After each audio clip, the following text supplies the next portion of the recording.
Oh, yeah. Thank God it is Friday, 3 o'clock. Chad here. Trailblazers got roughed up in their finale before the All-Star break last night. 128-91 loss to the Timberwolves. Before the game, Chauncey Billups announced that Scoot Henderson would start and remain in the starting lineup the rest of the year because he had earned it. Scoot Henderson will participate in the Rising Stars Challenge this weekend in Indianapolis. Next game is 1 week from tonight when the Blazers host the defending champion Denver Nuggets. Tiger Woods is withdrawn from the Genesis Invitational, reportedly for back spasms, and Jimmy Garoppolo has received a 2-game suspension for PEDs. The Rip City Drive with Dwight and Chad is coming at you next. We'll talk hoop with Dave Deckard, BlazersEdge.com at 5:20.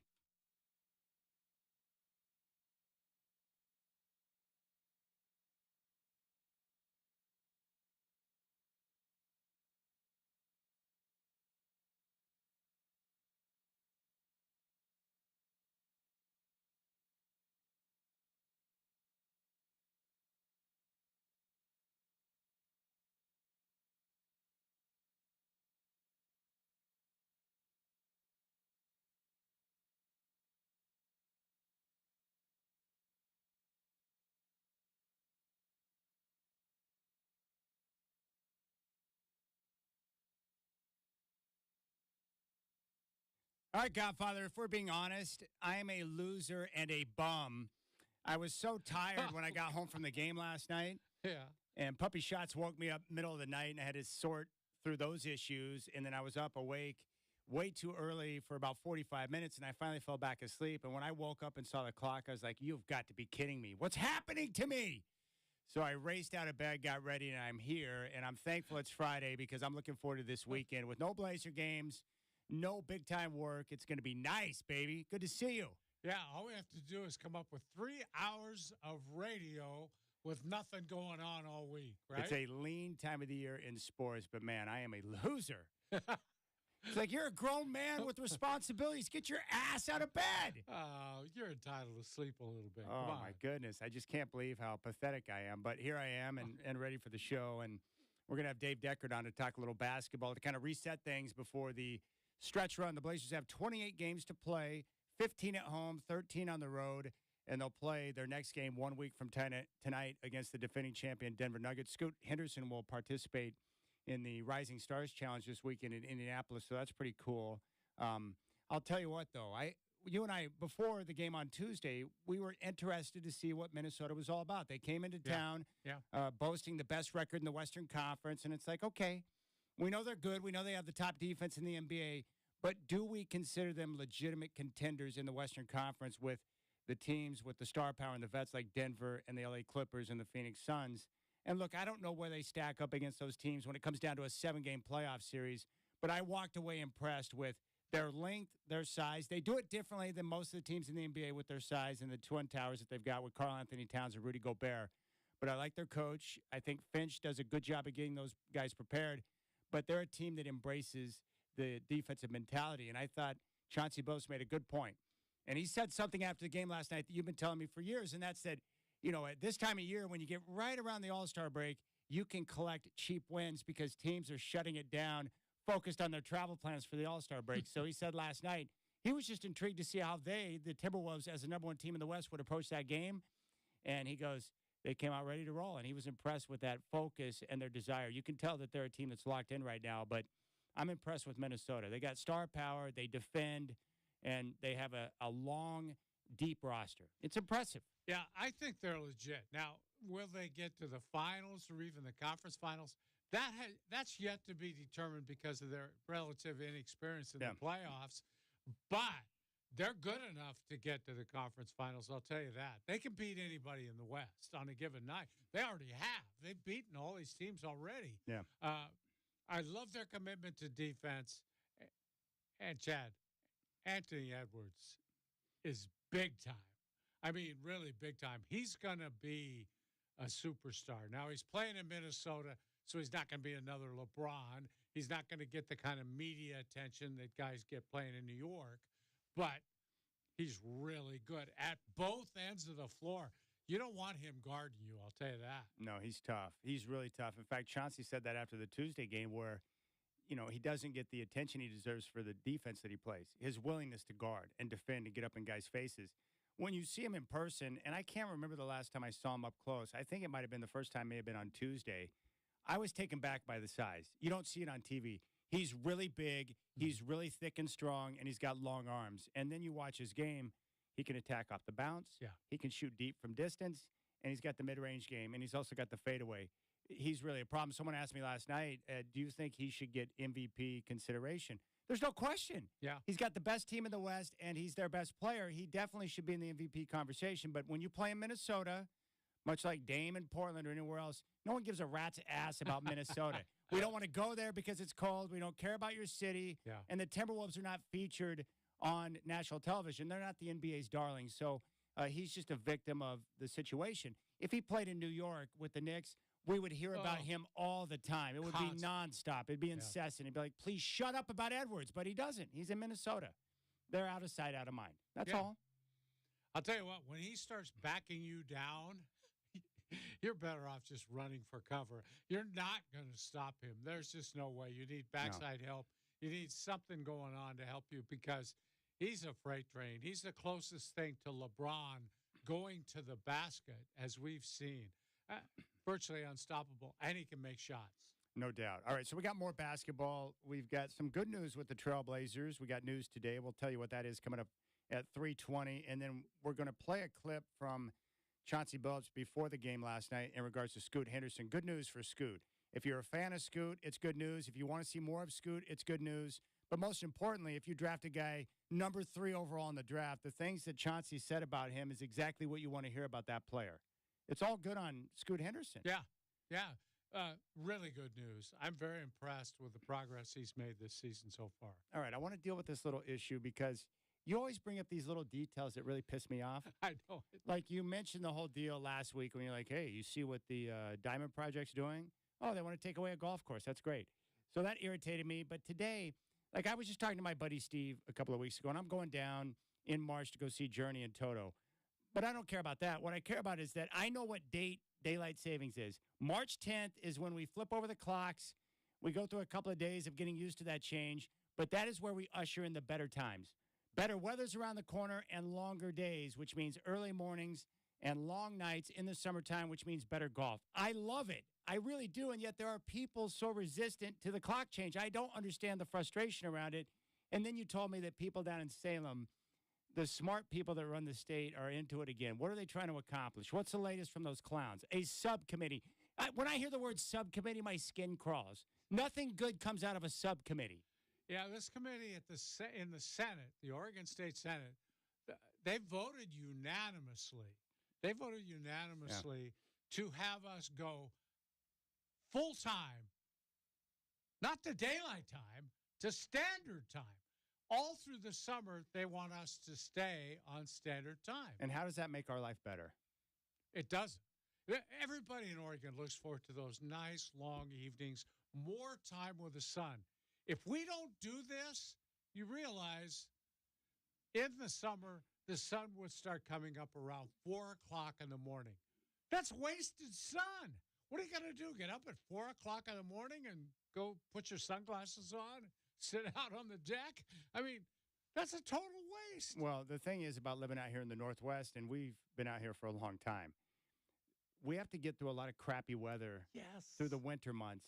But I will agree, when everyone says the summers here in the Northwest are the best, I agree 100% because we get great weather, warmer temperatures, it's not pouring down rain, and then those late evenings where the sun's going down around 9:30, 10 o'clock at night. Yeah.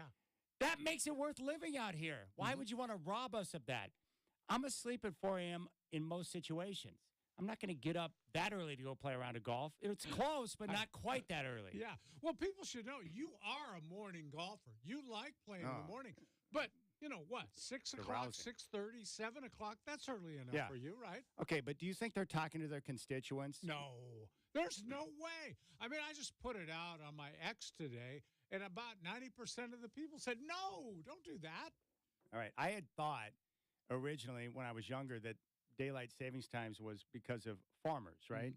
But that's not the case. Based on my research, from what I can tell, it was originally created back in the early 1900s to take advantage of more daylight during the summer months to save energy. Does that make reasonable sense? I think it does. Yeah. Yeah. Yeah. Especially now with solar energy. Yeah. You don't need that energy at 4 o'clock in the morning. No. You really don't. You need it at night with people running their air conditioners and all those things. Okay. So here's the big question. This is what I really want to know, and you brought this up. When it comes to politicians, well, when it comes to anything in life, you follow the money trail, right? Yeah. So where is the money? Where is the money trail, and who's encouraging these buffoons to come up with some cockamamie plan to screw up our summers? There's got to be money in it somewhere. Who benefits? Who's the ultimate benefactor in this type of decision where they vote unanimous to change something? Our country's not unanimous. We can't be unanimous on anything. You know, Chad, I don't know the answer to that. Find out. Maybe somebody out there does, and they can call us Yeah. or text us or something. Failing that, I'm going to do some research on that because somebody's paying them off, right? There has to be money involved in that, like there is with Measure 110, like there is with some of the tax issues we have. There's always money involved. Like you say, just follow the money. The clock change doesn't really bother me at all. I think it's because I look forward to the summertime so much. You don't mind resetting your watch, right? No, mine is hooked up to the clock at NORAD. So my watch flips over automatically. I change a couple of clocks and I'm good to go. Me too. Maybe it's because I love golf so much. I look forward to it, so I don't mind the time change. I do notice for about 2 days my body clock being a little bit off. But I welcome that because I know what's coming. Longer days and better weather. So it makes me happy. Like I'm looking forward to March 10th. I don't know why people have such a problem with it. My guess is maybe they don't. I don't know. I think it's the guys in the Senate just can't remember spring forward, fall back. No, they're idiots. That's how you remember it. Spring No. forward, fall back. No, we They know. just don't know which way to set their clock. This is why I hate politicians so much. They can't think for themselves. They're incapable of having their own ideas because they're beholden to a party, or more importantly, they're beholden to special interests who have all the money that power their campaigns. Yeah. That's what it comes down to. They are beholden to somebody, and it's usually the money. So wherever the money trail is, so that's what I want to know. Who benefits by this idea to just go to standard time? Do you think anybody on this committee, Chad, this is real talk now, do you think they checked with their constituents on something like this? No, I don't think so. They couldn't have. No, I don't think they do. From what I've seen from subcommittees or a lot of people like the city council or a lot of these people, they're like socially awkward. Like it's not normal. Like, do you talk to people? Do you get out and talk to human beings who are paying taxes? Yeah. Do you?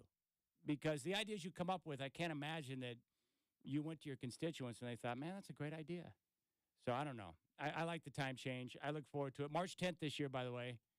It's my favorite time of the year. I appreciate you giving me the date because I'm never quite sure. I have to wait till a week or two and people start talking about It's it. March 10th. March 10th. Less than a Perfect. month away. We're bearing down on it. That's great. Like today, this is how much the weather sucks this time of year. I woke up this morning, I was like, well, it's nice outside. It's not really nice. It's 46 degrees and cloudy, but it's not raining. Yeah, it's nicer. Nicer. Yes. All right, when we come back, good news for the Trailblazers, one particular guy, and also Chauncey Billups giving a reward to one of his players for doing it the right way. We'll tell you what that means next here on the Rip City Drive.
I like fried chicken. All right, appreciate the simple minds there, Shacker. All right, Godfather, good news with Chauncey Billups. Yeah, this just in. The North American Committee finalists for the Naismith Basketball Hall of Fame alphabetical listing. He's number one. Chauncey Billups has been selected as a finalist to get into the Hall of Fame, along with Vince Carter, Michael Cooper, Walter Davis, Bo Ryan, and Charles Smith. For some reason, I never saw Charles Smith as a Hall of Famer. I just saw him the other night. I was watching Game 5 of the 93 Eastern Conference Finals where he couldn't get a layup to go in, and Scotty and Michael and Horace Grant harassed him, and they got out in Madison Square Garden with the victory, 3-2 series lead. I remember that. Charles Smith was disgruntled. That's the last I remember of him. Disgruntled. Bewildered. Along with Patrick Ewing and Pat Riley and the rest of the crew. Yeah. Bo Ryan was a terrific coach, longtime Wisconsin guy, tough as nails. Yeah. But Chauncey Billups, he's a basketball Hall of Famer. He's big time, and good for him. Yeah. You know, the more that I hear from Chauncey and the more I see him operate, I've always liked him a lot. So I want him to have success here in Portland, but I loved him as a basketball player. Don't you think out of this list of players, Chauncey and Vince Carter, they're locks, right? 100%. Yeah. Vince Carter's a legend. Yeah, the other ones, Michael Cooper, really good defender on a great team. Maybe Walter Davis, great shooter, longtime good citizen. The good Greyhound. Guy. Yeah. Walter Davis is one of my favorite players of all time. Me too. Trailblazer, loved him as a Denver Nugget, big-time shooter. I used to try to mimic his jump shot many a times in the driveway, unsuccessfully, I might add, but I love the Greyhound Walter Davis. And unfortunately, when he came to Portland later in his career, it just didn't work out maybe the way that they thought it would. But, man, his year in Denver playing with Michael Adams and Fat Lever and stuff, he was big-time scorer. Yeah. Easy buckets, man. Yeah. And if it would have worked in Portland, they probably would have won a title with him. That was a major trade where they lost Drazen Petrovic to get him. Yeah, unfortunate because Drazen was a star too. Yeah, he was. They knew that was going to happen, but they were willing to gamble to get that title. That's what teams do. Sometimes it pays off and sometimes it doesn't. Other good news for the Trailblazers. How about this, Godfather? The Trailblazers have signed two-way center Dwight Jaynes on a 3-year standard NBA contract. He's averaged 8.9 points this season. I love the guy. What a pathway. What a find. Good work by the Blazers. But for Reef, well-deserved because this guy has done nothing but play his tail off and been very productive. And he's a quality bench player and gives you depth at the center position. And I like Reef because he's an old-school, like, Bill Laimbeer type where he's a pick-and-pop player instead of a low-post guy. He fits the NBA with his ability to shoot really well. He's smart. Yeah. I like the stretch five concept coming off the bench. You've got a center who can take the big man outside. Very serviceable thing. Even late in games, if you need that last three-point shooter out there at the end of a game, he's your guy, and you wouldn't have to take him out defensively because he can go down, block a shot for you once in a while and guard center. So that's a really good thing. And I have to say this, Chad, kudos to the front office on him. Older guy, a lot of teams would probably not want to have a guy that old. What is he, 28 now? Coming in to sign. He's a rookie at that age. But somebody's pretty smart. Had seen him play a lot. That's probably a Mike Schmitz guy, right? I would guess it was Schmitz, yes. He's probably seen him numerous times. But they're in a situation where they have to acquire assets by trade or by draft. And they actually get a guy which they didn't have to draft, didn't have to sign as a free agent out there among other free agents, but they found him and brought him in. See, you can't always do that, but that's a very valuable thing to do on a team searching to fill out a roster for 2 or 3 years from now. Yeah. It's a great move. Quality depth at a very nice price. Yes. Those are the best type of deals to get in the NBA. Absolutely. All right. Nobody's saying he's going to be a star, but he's going to help you. Yeah, everyone has to have on their roster the workman type, guys who are good, who can get the job done. They don't have the star power, but they can answer the bell when called upon. Play a role. Play a role. Yeah. And embrace the role. And we see a couple of guys in that, with Jabari being one and Reef being another, which is nice. Now, I want to play this audio. It's 3 minutes in length, but it's important that you hear it. This came from the game last night, before the game. Chauncey Billups in his pregame presser addressing Scoot Henderson. He announced that Scoot would start in the game last night, and then went on to explain that he was going to be in the starting lineup the rest of the way. What I want you to hear is why they came to this decision. And if you're worried about Scoot, when you hear Chauncey Billups talk about his character, the way he operates, the way he handles criticism, coaching, everything that he's gone through this year, like this is what you want to hear about a potential future cornerstone of the franchise. This is what gives me optimism for Scoot moving forward. Take a listen to Coach Billups and the reasons that went into Scoot getting back into the starting lineup. I think the biggest thing, Sean, is he just deserves it, man. You know, he deserves it. He's played really well. You know, I even told him that today when I talked to him, like, my job for him, you know, all year is I wanna do the best I can in developing him, but I gotta protect him too. And I thought when I made a decision to kind of bring him off the bench, he was really struggling, you know, and I felt that he was just playing with so much pressure on him. So I gotta protect him from that, you know. And you take him off, and he's made so many advancements. He's just doing so good, you know. And also, I just feel like as a young player, I want him to earn everything, you know, that he gets. And he's played so well on both sides of the floor. And as I've said with y'all all the time, like the way he is I believe everything that I believe in, he's that. You know, he's competitive. He's a good teammate. He cares. He's trying to get better. He guards. He does everything that I believe in. So I just want him to earn everything, and he's doing just that, you know. So it's just that time, and I'm happy. I'm proud of him. Like, but he's doing it, you know, not me. A lot of young guys might pout. They come in as a starter and then get benched. He didn't. He just attacked it. Are you impressed with that, or is that overblown? Hey, it's funny you say that, Aaron, because I told him that today. I said, bro, one of the things I've been most proud of and impressed by is, like, I took him out the lineup. He plays here. He don't play in the fourth, like, all whatever.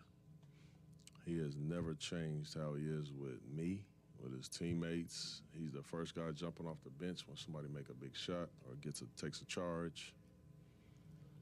Like, he's just all about the right stuff, you know. And I've been proud. I was very proud of that, you know, with him. And he had plenty of reasons as a young 19-year-old dude. You had plenty of reasons to hang his head or pout a little bit. Just never did it, man. He always seemed to get it, too, that when we would talk to him, he's like, He understood it. I didn't play well. You know, I didn't. So the fact that he's able to accept his shortcomings, obviously, is a part of his maturity as well, right? He really does. And he's so mature for his age, and he allows me to coach him hard. You know, I coach him hard, and I'm honest with him at all times. And I like to be that way. You know, the best coaches I played for were honest with me. So he's very coachable and things like that. So I've just been happy with his development. He's been playing very, very good. Is it safe to assume that if this goes well tonight, that's going to be the case going forward, that he's going to stay? Yeah. I mean, this is the way I want to, you know, to be here. You know, I'm never the coach anyway to, like, if somebody play bad one night, take them out. I don't even do that in the game. You know, when people turn it over once or twice, I don't take them out right away. That's just a bad feeling. I remember feeling that way, so I don't even do that. So, no, I see this, you know, being this way, you know, for the rest of the season. All right, a lot to unpack there, a lot of high praise from Coach Billups on Scoot Henderson. Let's start with this, Godfather. He said that he's back in the starting lineup because he earned it, right? Yes. Now, you've been a big proponent of having consequences for players when they're not doing the things that they're supposed to do based on what the coaching staff has laid out, Yes. that you penalize them by taking away some playing time. Yeah. But if you're going to do that, then you have to make sure that when the play equals the opportunity, you got to get him back on the floor. I don't think there's any question, Chad. He has played his way back into the starting lineup, and that's very important, not only for him, but for other players to see that. If I keep playing hard, I got a shot at more playing time or maybe even starting, given the circumstances.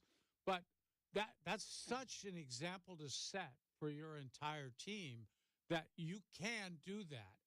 And I think in this case, Scoot has shown great character by accepting his fate, and it was a bit of a test. Don't kid yourself. Chauncey did this knowing, I want to see how he reacts to this. I want to see what he's made of. Is he just going to quit on us? Is he going to go pout somewhere? Because if he is, we might have to move on from this kid. But if he stays tough, if he stays in it, if he keeps being positive, then we might have something.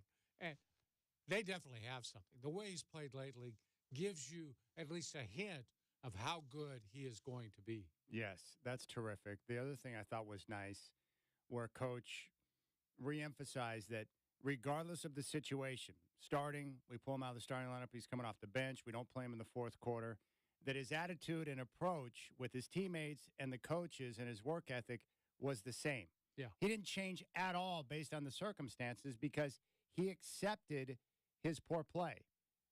Maybe because of the honesty that Coach was dealing with, but he understood, like, hey, I didn't play well enough. That's important. Chad, I would tell you in the NBA right now, there's not a lot of players who would have handled it like that. It helps that he's a rookie. I think if you did that with a veteran player, you might get a little more pouty. A guy who's going to be a free agent, for example, something like that. But there's still a good portion of these guys would have started grumbling in the locker room, would have started being a poison, a cancer, a problem in the locker room. And we don't really know what goes on in there, but from all accounts and from everything you hear, he stayed positive. He's continued to work hard. I think you can see his hard work in his free throws, Chad. I don't think he was ever this good a free throw shooter as he's become. There's no shortcuts to that. You just got to stay after practice and shoot free throws. I know he's doing that just from the way he's shooting them. I was talking with a scout last night, and the way it was described to me, Godfather, is that the G League is like organized rap ball. Yeah. And I'd always thought that maybe some of the coaching that you got in the G League may be better than college, and that may be true, but the organized rap ball. So you go from that, where you're not playing in college in a system where a lot of these big-time coaches are like, this is our system, you got to run it. You're forced to do things a certain way.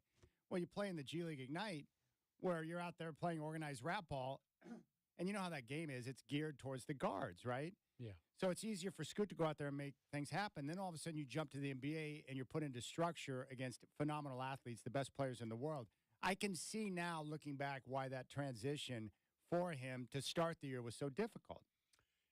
I was told by an insider about a month ago that G League Ignite is a mess. And he said the whole concept of it is faulty, and that you've got 4 or 5 of the best high school players in the country there, but none of them have been drafted. So all of them are playing for a draft spot. They're all fighting each other. They're trying to showcase. Exactly. Yeah. They want to showcase what they can do. So it's not like they're playing against the other teams. They're playing against each other, which is just, that's a failure from the start. And it's turned into, I guess this year, it's gotten really bad. That nobody can even tell who the best player is because they're constantly sort of undermining each other and not being unselfish.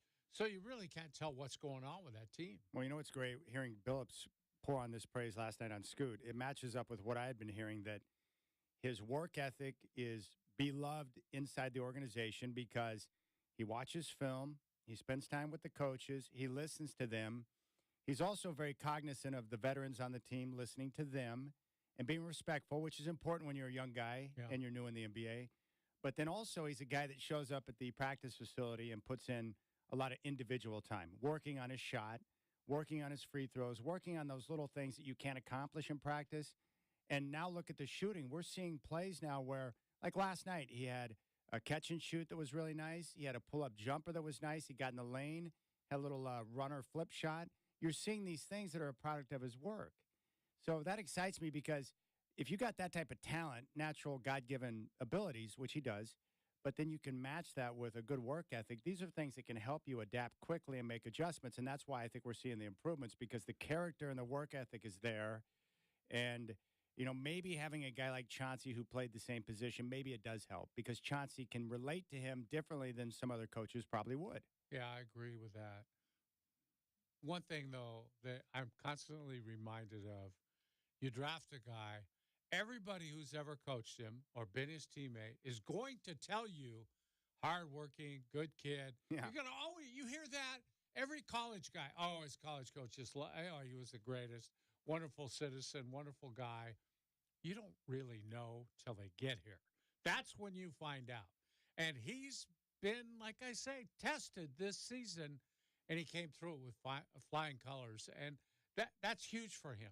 I think they can put their money on him now. They can make a bet on him as if they already haven't by taking him where they took him. Yeah. But he's showing them I was worth the gamble. Yeah. You did the right thing by drafting me. Well, what I'm most excited about, and we've talked about this, this is a draft pick. This has to cash. It has. That you can't, this one has to work. Like, you need Scoot to become great. So that's important because they may not get another pick to this rebuild that high at number 3. I don't think they will. But what's exciting about this is I look at a guy like Jabari who was taken in the second round. Look at the work he put in during the offseason after he got his rookie season under his belt and the step he took this year. I'm just looking at Scoot now. He's going to get 28 games to play big minutes. He'll get his rookie season out of the way. He'll enter the offseason with a chance to really put in the work. How much can he make in terms of a leap from year 1 to year 2 with 28 games coming up where he's going to get a chance to play big time? Like, that excites me to think about the leap that we could see from year 1 to year 2 for Scoot. I think it's really important that he's getting these games at the end of the season to kind of be the man. Yeah. He is the leader. He is the point guard. He is dictating what you're doing on the floor. It's going to be 35, 36 minutes a night of him gaining experience play by play by play, just learning what this league's all about. It's going to be great. Yeah. And at least now we get more of an answer, an understanding of why he wasn't playing. They didn't think he was playing well enough, and they didn't want to put him in a position to continue to have those type of struggles. So they pull him. Right. But as soon as he gets back to a spot where he's earned to get back in the starting, they put him in. Now seeing the full picture, I'm okay with that. Well, Chauncey said it. You have to protect him, and they did protect him. You don't want him embarrassed, and you don't want him losing confidence. Also, Chad, what we're going to see, I'm sure, is Scoot playing with Ant as much as possible down the stretch of the season. They need to know what that looks like. They have to see what that is. All right. And that's something we'll get to coming up at 420, where after the game, he talked about their roles, both of them, Scoot and Ant, and what he's going to try and put them in with situations the rest of the way. He wants to further develop them. They have a plan with those two guys, and hopefully it's going to pay off, because if they can get both these guys to play on ball, off ball, and become equally effective, it can make them that much more dangerous. And I just wish there were more guards like that in the NBA. Most guys are good with the ball in their hands in the NBA. They know how to handle it with the ball in their hands. What can you do without the ball to remain an impact on the offense when you're on the other side? You know, that's what it's all about. Hey, they all come up in the same system. AAU, one-on-one, ISOs. Junk. Every guy in that league can handle the ball a little bit to get his own shot. That's the big deal now. Can you take a guy off the dribble and get your own shot?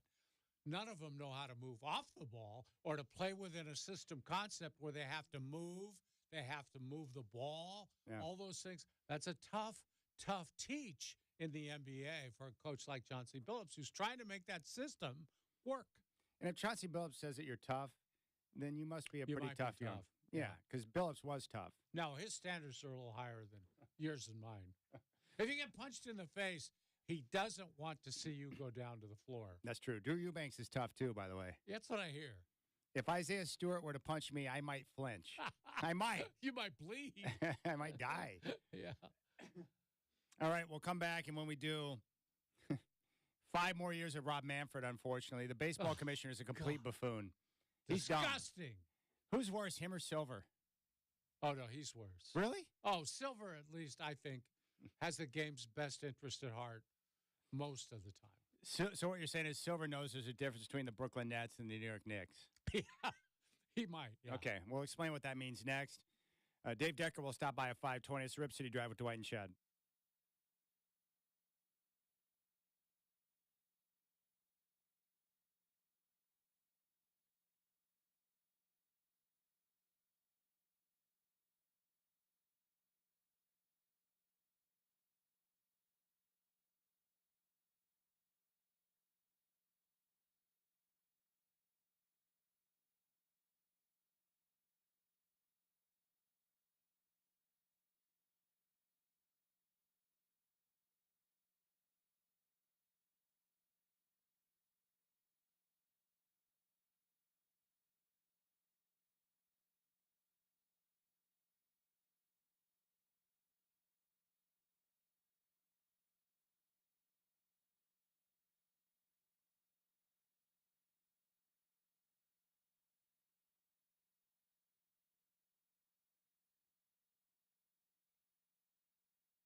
Boy, Shaq going with the early 90s dance music. It makes me feel like I'm at Up Front back in about 94.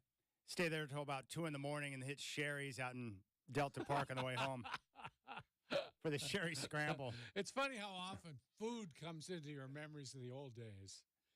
Dude, that was the best, man. We would go out there to Up Front on a Saturday night, and it was me and a bunch of guys and girls from Health Experience where I used to work, and we knew where to meet.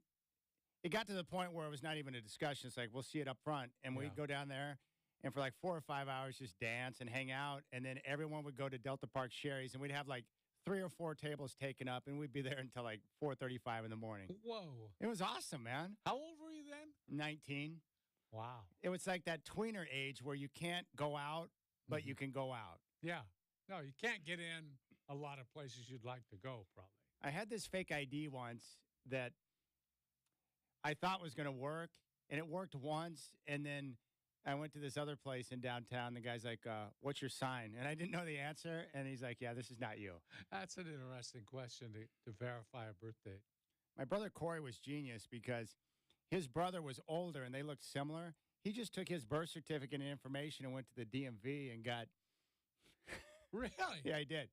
He got an ID in his brother's name because his brother was older and of age, and so he was able to get over there. He had a buffer for that 2 years. I didn't have that. I didn't have access to that type of information. Huh.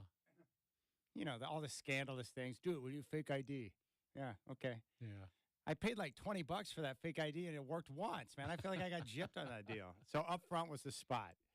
Oh, my goodness. Rob Manfred, I worked and lived in the Bay Area for a few years, so I'm very aware of the sports landscape down there.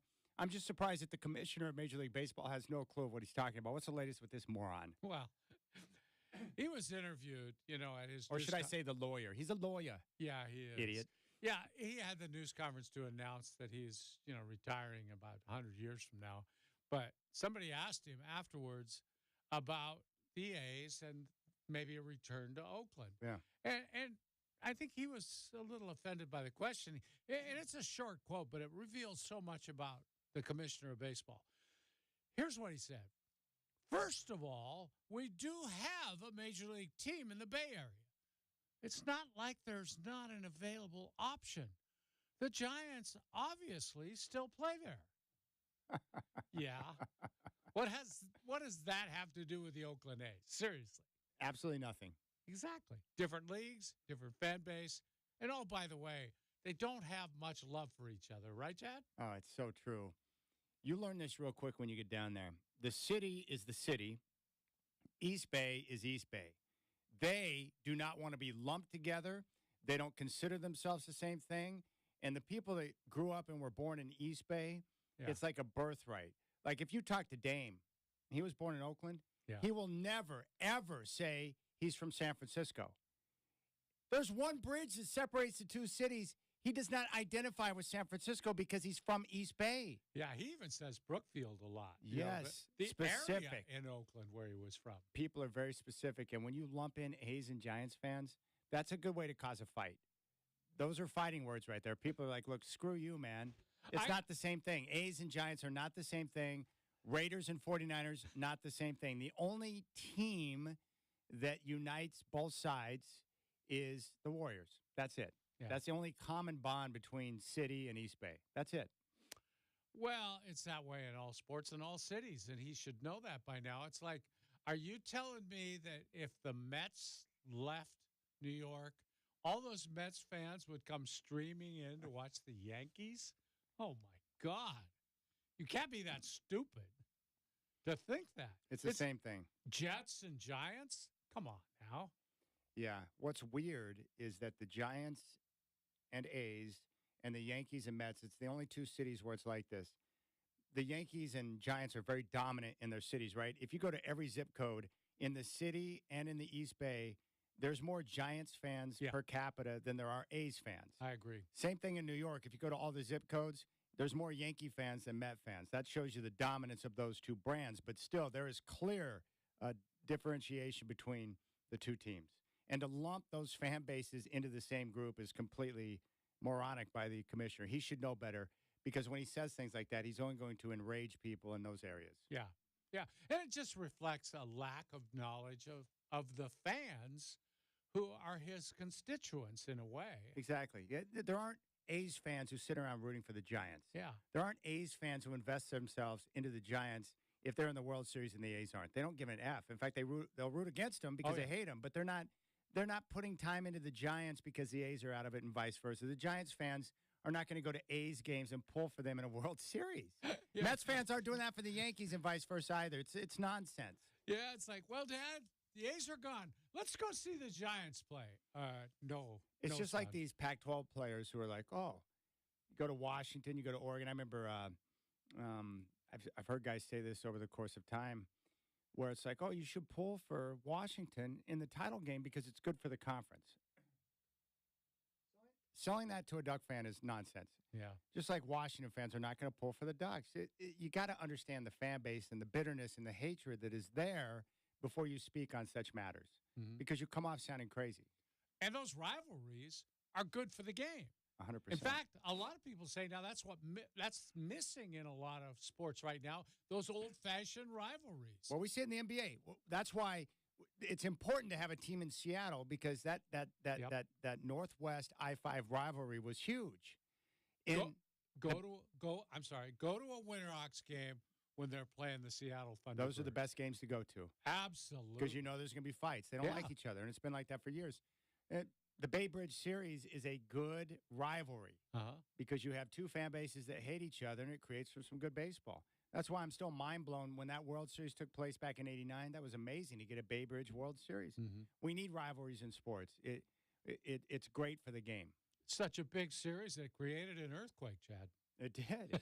That's how big it was. Yeah. So the problem is that two things are true. The A's owners are cheap, and they run their business to make money and to pilfer off of the revenue sharing. They do that, and they don't care about their fans. They care about the bottom line. But the city of Oakland is also a complete disaster that has managed to lose not one, not two, but how about three major league teams now? Yeah. The Raiders left town, the Warriors went to San Francisco, and now the A's are on their way out. I actually was talking to my buddy who works for the A's last week, and I think that they were actually considering maybe, if need be, to try and find a way to split time at the Giants Park for a season or so. That's weird. Yeah, it's been done before, that kind of thing. I just think he wants Fisher, the owner, wants back into that stadium because I think he has a $71 million TV contract that's good if they return to Oakland. Yeah. With NBC Sports Bay Area, I believe. Yeah, that's true.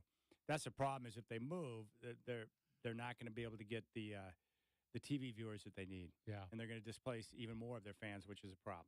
There's been talk about him playing in Reno, Sacramento, or Salt Lake City, or Sacramento, and that TV deal would be void, right, if they played in those other places? That's my understanding. Yeah. It's a big mess.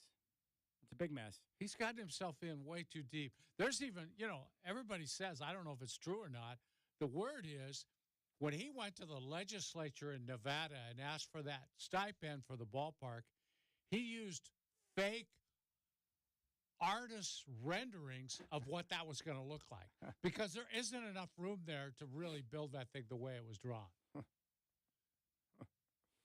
Classic. Yeah. So you've got the city of Oakland disaster. Rob Manfred doesn't even understand the difference between the A's and the Giants. And then you've got the A's who are just cheap and trying to make a buck. And Manfred tried so hard to keep him there for so long, way longer than he should have. Now he wants him out of there. He can't get that done either. 5 more years of Manfred. Lousy commissioner. Terrible. The worst in baseball history. All right, we'll keep things rolling here on the show. The Godfather and Chad with you on this Friday. When we come back, I want to talk about the impact that Steph Curry's had on the game of basketball, especially when it involves people like Caitlin Clark, who went wild last night. And we got the showdown coming up this weekend with Steph against Sabrina. 3-point shootout. It's going to be cool. We'll talk about that. That's Dwight. I'm Chad. Dave Deckard at 520. You got the Rip City Drive.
All right, 4 o'clock chat here. What's up? The weekend is here. You got to love it. The Trailblazers took a bad loss last night. Not the way you want to go into the All-Star break. 128-91, the final. Timberwolves get the clean sweep in Portland. Before the game, Coach Billups announced that Scoot Henderson would start and remain in the starting lineup the rest of the way because he has earned it. And Henderson will participate in the Rising Star Challenge this weekend in Indianapolis. Next game, 1 week from tonight, the Blazers will host the defending champion Denver Nuggets. Tiger Woods is withdrawn from the Genesis Invitational. Got no reason to watch that anymore. Reportedly for back spasms, and Jimmy Garoppolo received a 2-game ban for PEDs. Got more of the Rip City Drive with Dwight and Chad coming at you next. We'll talk with Dave Deckard at 5:20.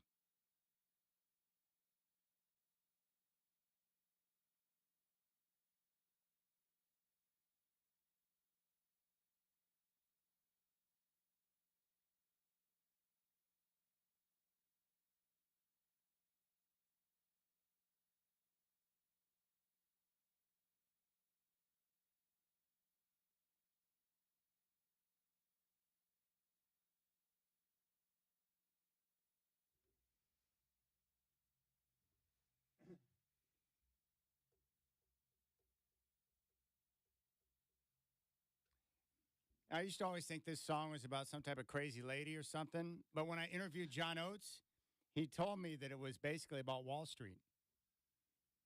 Really? Yes. That's what he told me. I had no idea. I didn't either.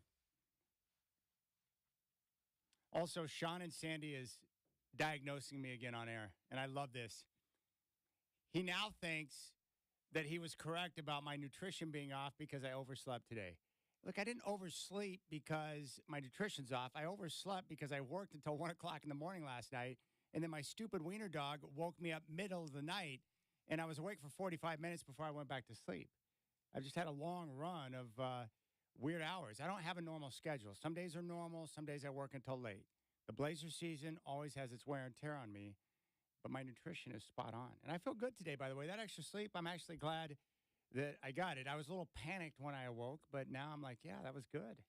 As a former insomniac, I can tell you that a doctor would tell you when your body needs sleep, it will take sleep. And your body took some sleep last night that, you didn't have that scheduled. Your body needed it. You get up, you feel, hey, this is pretty good. That was great. I fell asleep watching Good Times and then Heart to Heart. That's all I remember. Dynamite! You're really keeping up with the times. I did. Heart to Heart. Yeah, that's right. Wow. I'm in love with Stephanie Powers. Yeah. Still. Mm-hmm.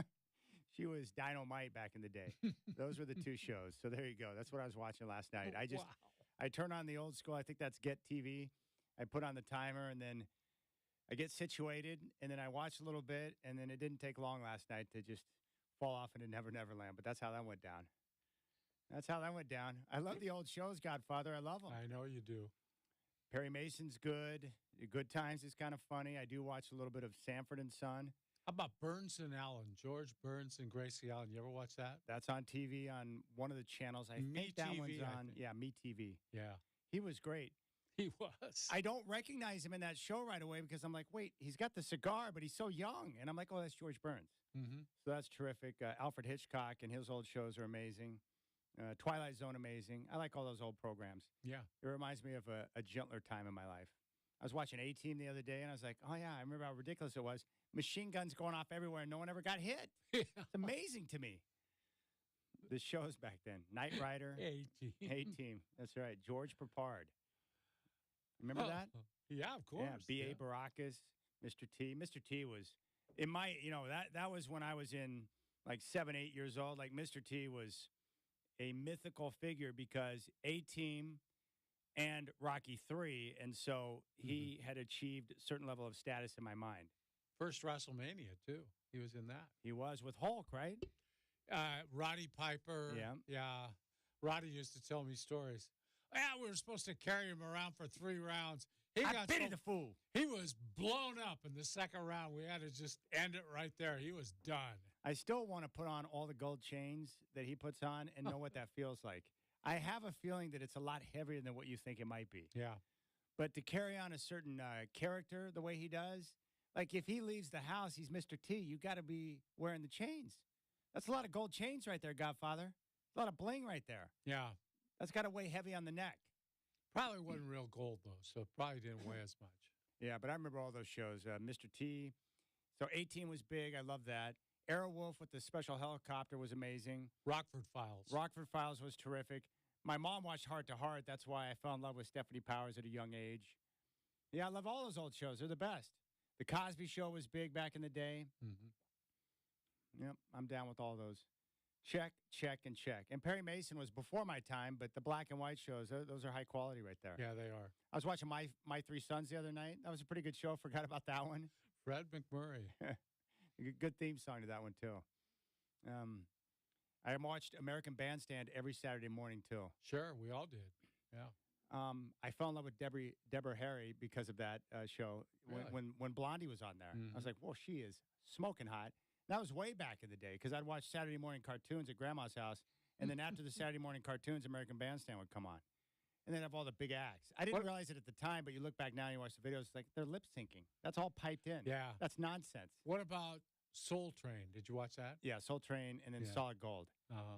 Because Marilyn McCoo from Fifth Dimension was on Solid Gold with Andy Gibb. And that was tremendous. She's Yeah. beautiful, and she had a great singing voice. And that show was great because they had all the big-time acts from the 70s and early 80s back then playing their hits. It was like, you got to be kidding me. This is too good. And then what was the other one? Saturday Night Special. You ever watch that? Oh, yeah. That was a good Midnight show, too. Special. Midnight Special. Yeah. That was a little bit before my time, but that's what YouTube's for. I can go back and watch all that stuff. I love pulling up old videos. I like to check and see if they're lip syncing or not. It's like, wait, you guys are lip syncing, man. What's up with that? I can't believe the violations. Those guys, too much talent. You should not make them lip sync on a television program. Bull crap. How about Where the Action Is with Paul Revere and the Raiders? You ever watch that? No, I never did. Is Yeah. it good? Yeah, it was. I can YouTube that. I love all those old shows. Look for it. Pretty good. All right. Steph Curry is going to be competing against Sabrina this weekend in a three-point shootout. Now, from my understanding, the rules, she was going to shoot from her range using her basketball, and Steph Curry would use an NBA ball shooting from NBA range. And that's fine with me, but I saw Sabrina put out on social that I'll shoot from NBA range. So she has no problem stepping back to shoot from NBA range. So we'll see if she follows through and does that. But here's my take on Steph Curry and the impact that he's had on basketball. And this ties into Caitlin Clark, Godfather. So when I grew up, the big stars were like Magic Johnson, Larry Bird, and then Shaquille O'Neal came into the league, Kareem Abdul-Jabbar, Hakeem Olajuwon.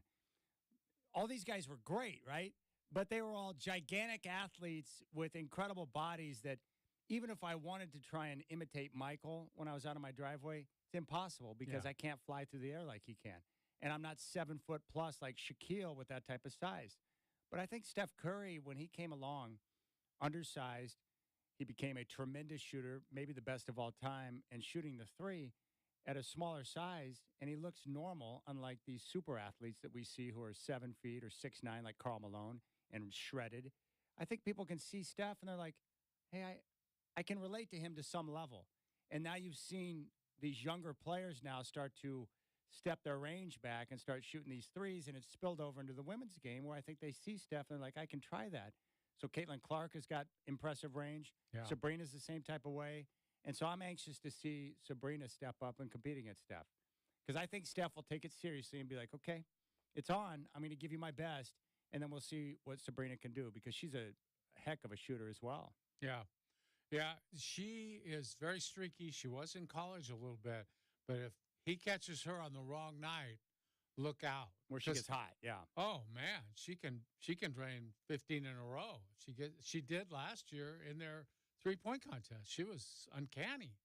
But shorter line, smaller ball is a great equalizer. I think it's just perfect, like a handicap system in golf. That's going to be perfect to kind of put them on the same level, I think. Is it easier to shoot a lighter basketball? I've never used a women's basketball, so I don't know what the... I don't think, Chad, it's the weight as much as the size. You know, it's like, the basket gets bigger as the ball gets smaller. Yeah. To a degree, there's more room for it to go in.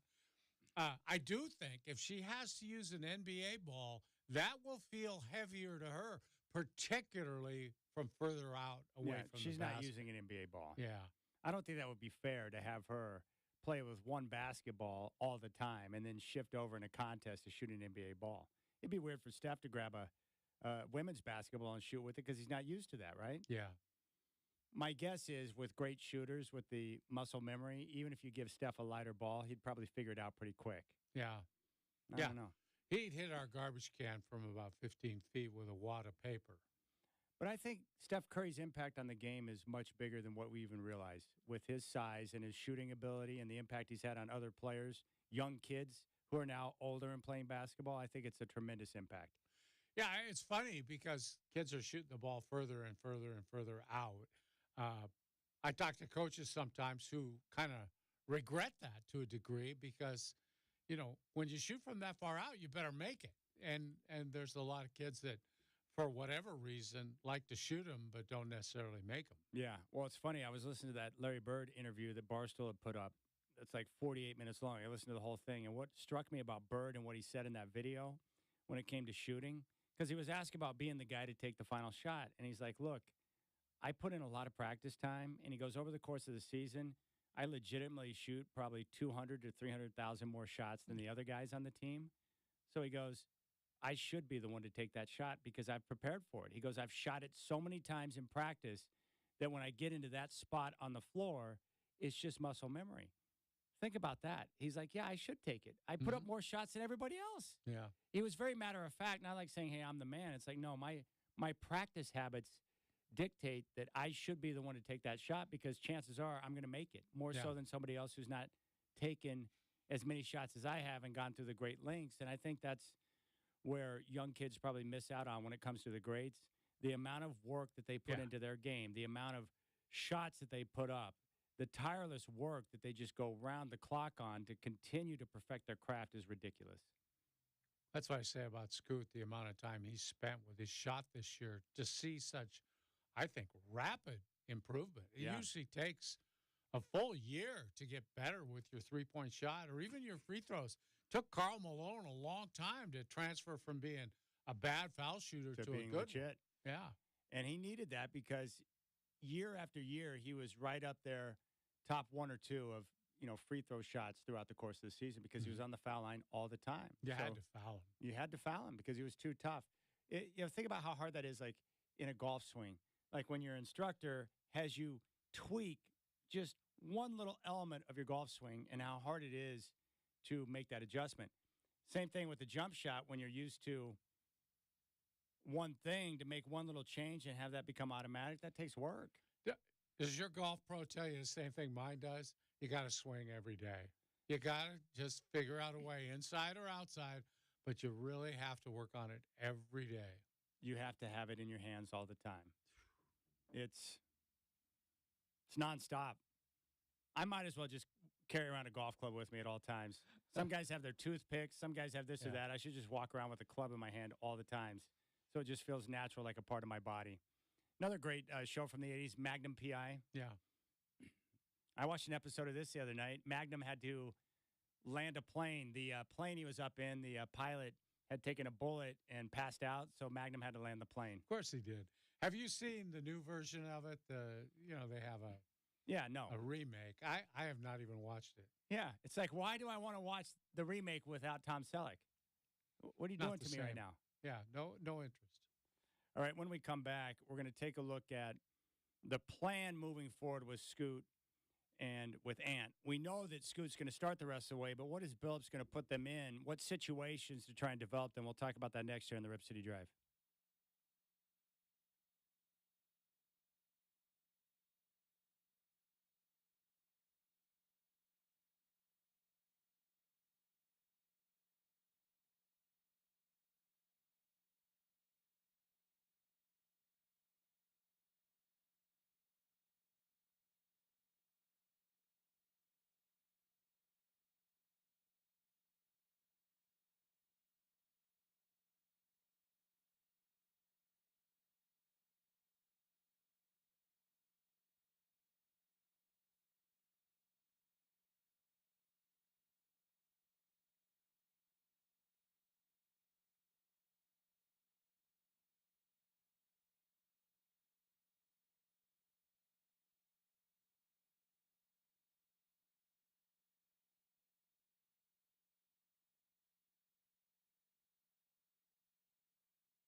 Well, James Garner was a darn good actor, Godfather. Oh, he's the best.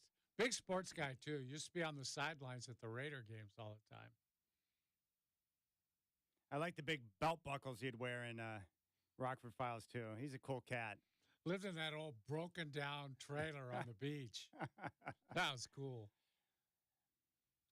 All right, we'll get to what Chauncey had to say about Ant and Scoot after the game here in just a moment, but I want to update you on the situation with Isaiah Stewart and Drew Eubanks and their little fisticuffs there at the arena down in Phoenix. And it's funny, we had our boy Flex on yesterday from Phoenix, and his account matches up with what came out after we had a conversation with him. He told us that, quote, Eubanks took his punch like a man. And then we got reports after that he didn't even flinch. Yeah. Like, he's like, yeah, let's go. You know, one of those type of deals where we had to show toughness. Here's the latest from Sham Charania on the situation with Stewart and Eubanks and the shenanigans that went down outside the playing surface down there at the arena.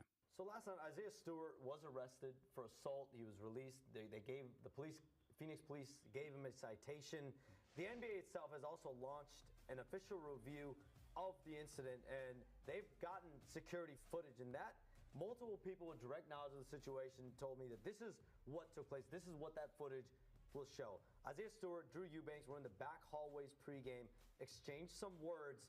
And it really stemmed from their last game against each other in Detroit, November 5th. They were chest to chest. Isaiah Stewart dropped his bags and punched Drew Eubanks in the face amid their exchanging of words and them coming chest to chest. I'm told Drew Eubanks was punched in the mouth area. And from what I'm told, the footage will show Drew Eubanks barely flinched. He stood there stone cold, took the punch, obviously, and police, security got involved, separated them, and police had Isaiah Stewart escorted out of the arena. So this is really in the hands of local law enforcement, their investigation, which is active, as well as the league's investigation that's going to now take place over the coming days and weeks. All right, there's Shams. So Drew Eubanks, as we might expect, he's from Troutdale. Tough guy. He's a tough guy. From the mean streets of Troutdale. If you grew up around Troutdale and Gresham, you got to be tough to a certain degree. Yeah. To live out there in that part of town. I don't know what I think about authorities getting involved for these type of matters. It's clearly something that stemmed from a game that was previous. Stewart's crazy, and I'm sure Eubanks understands that, and so he probably knew something was going to go down. But Eubanks, you never want to get the label of being soft. So if someone's going to challenge you, you got to stand there and challenge them. That whole incident with him not hardly even flinching, that might keep him in the league an extra year or two. People are always looking for tough guys. And when he stands up to a guy as imposing as Isaiah Stewart is, I mean, this guy, he's a tough-looking dude. He stood up to that. People are very impressed with that. I guarantee you, all around the league, he's made an impression. I may have to pull up the video again of him chasing around LeBron James. Yeah, it's crazy. Yeah. Wild. It's just weird. We want these athletes to behave like they're going to a normal work environment, but it's a different life. It's a different world, right? Yeah. You're out there on the floor. You're competitive. You're banging. Things are said. Guys get upset. I mean, this stuff will happen from time to time. You don't want it to happen, but it's going to happen from time to time. For sure. Guys get irritated. I don't know. I'm very I'm the wrong person to talk to about violence in sports, especially the NBA, because I grew up in a time when it was almost embraced. It was almost acceptable to punch guys on the basketball floor. There used to be fights. Guys would throw punches, and it would be common fouls, and the game would go on. Yeah. And no one ever thought anything of it. So I grew up in a time where it's like, yeah, good. Throw a few punches. I'm cool with that. Because I saw it all the time. I saw Robert Parrish punch out Bill Laimbeer in a basketball game. Literally knock him out. He didn't get thrown out. And the refs were like, well, he had it coming. That's what they said. They have the video on that series with the Bad Boys, and they went behind the scenes, and the refs were like, well, he had it coming to him because they knew what took place in the previous game, game 4. Yeah. Punches were thrown. Justice is served. Yes. That doesn't fly in today's world. No. But that's the way it was back then. So I saw guys throw punches all the time, so I'm not offended by it. But I do think for a guy like Eubanks, You're going to be tested. Guys will look around for weakness, and they're going to challenge certain guys. It's the same thing. Remember Zach Collins? You talked to his dad? Mhm. He prepared him for that. Yeah. Hey, guys are going to try and take advantage of you, and you got to stand strong and be tough and respond to that. And that's why Zach always looks like he's half cocked on the floor and pissed Yeah. because he was raised to be tough. Yeah, and it's better to be the aggressor than be the punching bag. I can tell you that.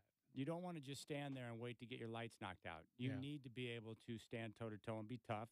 Certain players are like that because certain guys will get picked on. You know, that's what bullies do. They look around for guys they think they can get away with it, and sometimes they pick on the wrong guy. Eubanks is probably not a guy you want to mess with because he's Drew Eubanks and he's a journeyman, but he's not going to step down if someone's challenging him like that. Be interesting. I don't even know if they.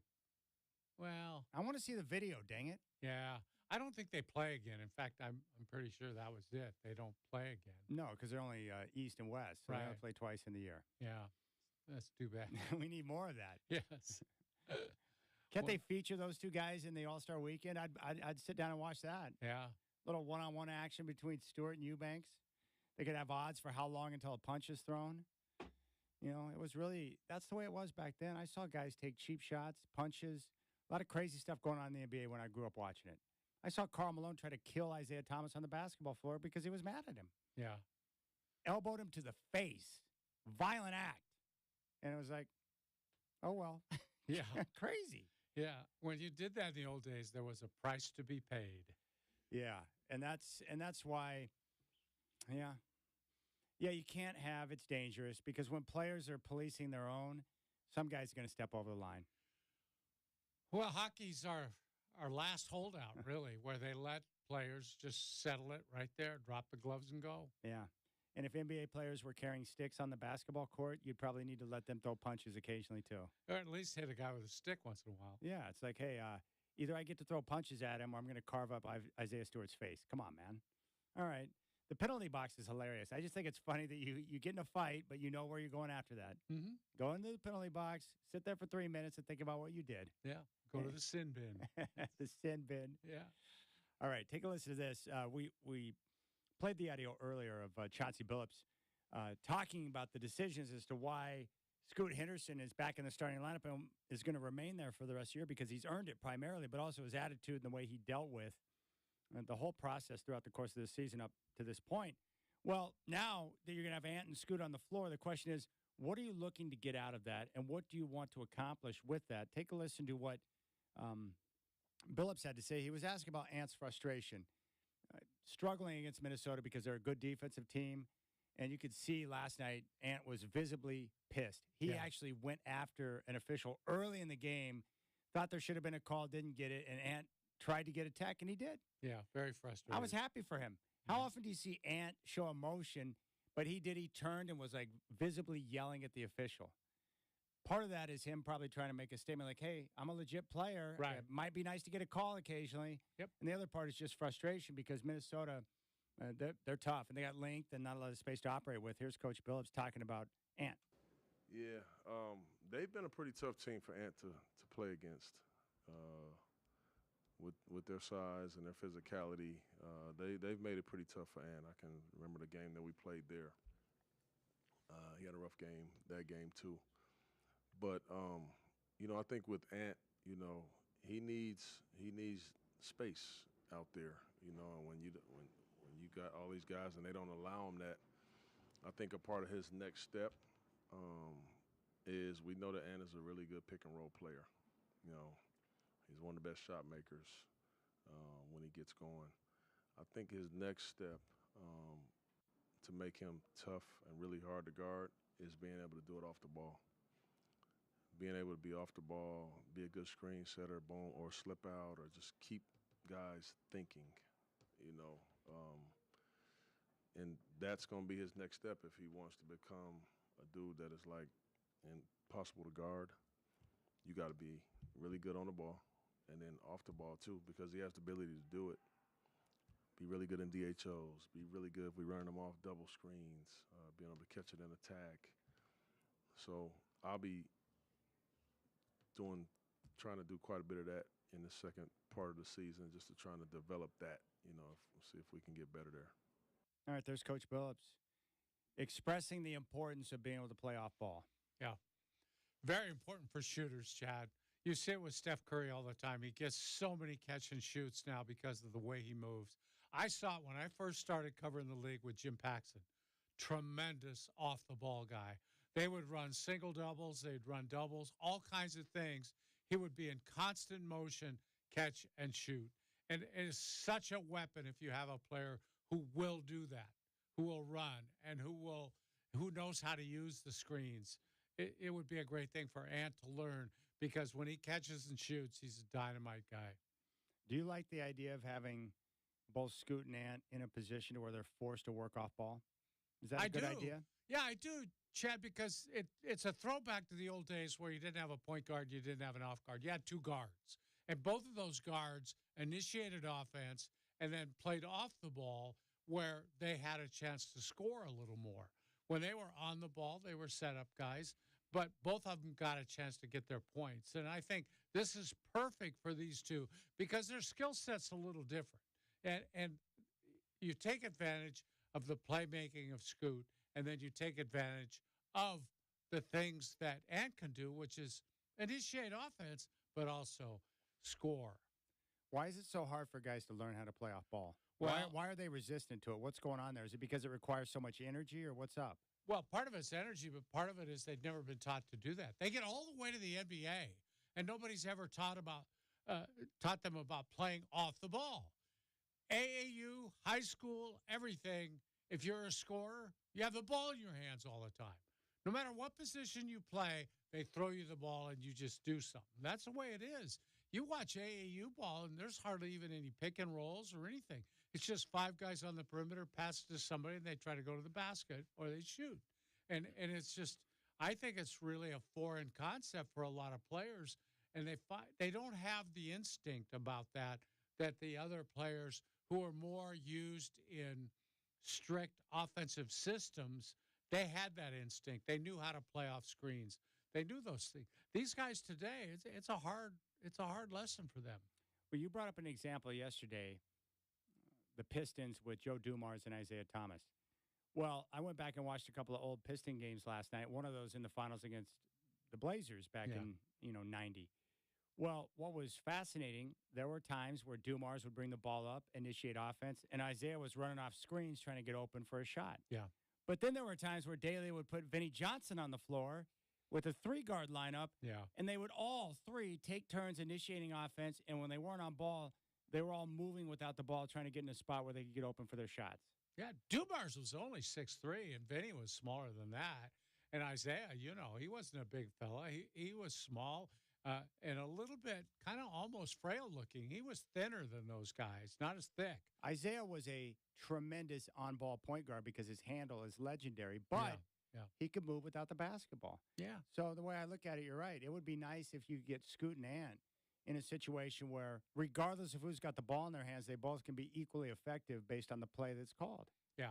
And it's kind of a foreign concept for fans today watching basketball to understand how structured those teams all were on offense. I mean, they actually ran plays. That's a foreign concept now, but they had a lot of stuff out of sets that they ran to get guys shots without them having to get them for themselves. Yeah. You run Joe Dumars off a double pick and let him catch the ball. That's an open shot, and he's going to hit it all the time. He's going to knock it down. And you made a good point, too. Like, if you're an Ant and you're playing Minnesota last night, if you've got the ball in your hands, bringing it across the timeline, all eyes are on you, right? Exactly, So Chad. the defense is going to come right at you. Yeah. But if he gives up the ball to Scoot and then starts moving, the defense's eyes are not – he's got 2 eyes on him instead of 10. That's the Steph Curry advantage. It's hard to double him because you don't know where the hell he is. He's always moving. It's so easy to say you're the typical point guard dribbling the ball and you're out top. They can get that double team to you all the time. They'll blitz pick and rolls. They'll do all the things you can do to get a double team on you. But if you're running around using picks, going from side to side, it's impossible to get a double team to you by the time you get an open shot. Well, I'll tell you what, if this works and Billups can get those dudes to buy in and learn to play off ball, then it could work to have those two guys on the floor together. It really could. Well, you look at Chauncey. He wasn't traditional point guard size or anything else. He was really a big guard who handled the ball. I did notice a couple of times last night, too, where Scoot, he had Conley on him once, and then Anthony Edwards came out on him once. And when Scoot made a move and put the ball on the floor, he blew right by him. Yeah. Like, he's not going to be able to be easy to stop when he's attacking because he's so fast. That's always going to be his That edge. will always be there. That's his advantage. And what you have to do, you have to have court spreaders. You've got to make sure you get him room to do that. And Ant's the same kind of way. He's like CJ in a way. Great one-on-one guy, knows how to manipulate his defender. But those guys have to have room to operate. So you got to make sure you got three-point shooters on the floor with them. All those things need to be added to this roster before you can be totally effective. Well, what happened to where coaches got away from emphasizing that? What happened? Why is that?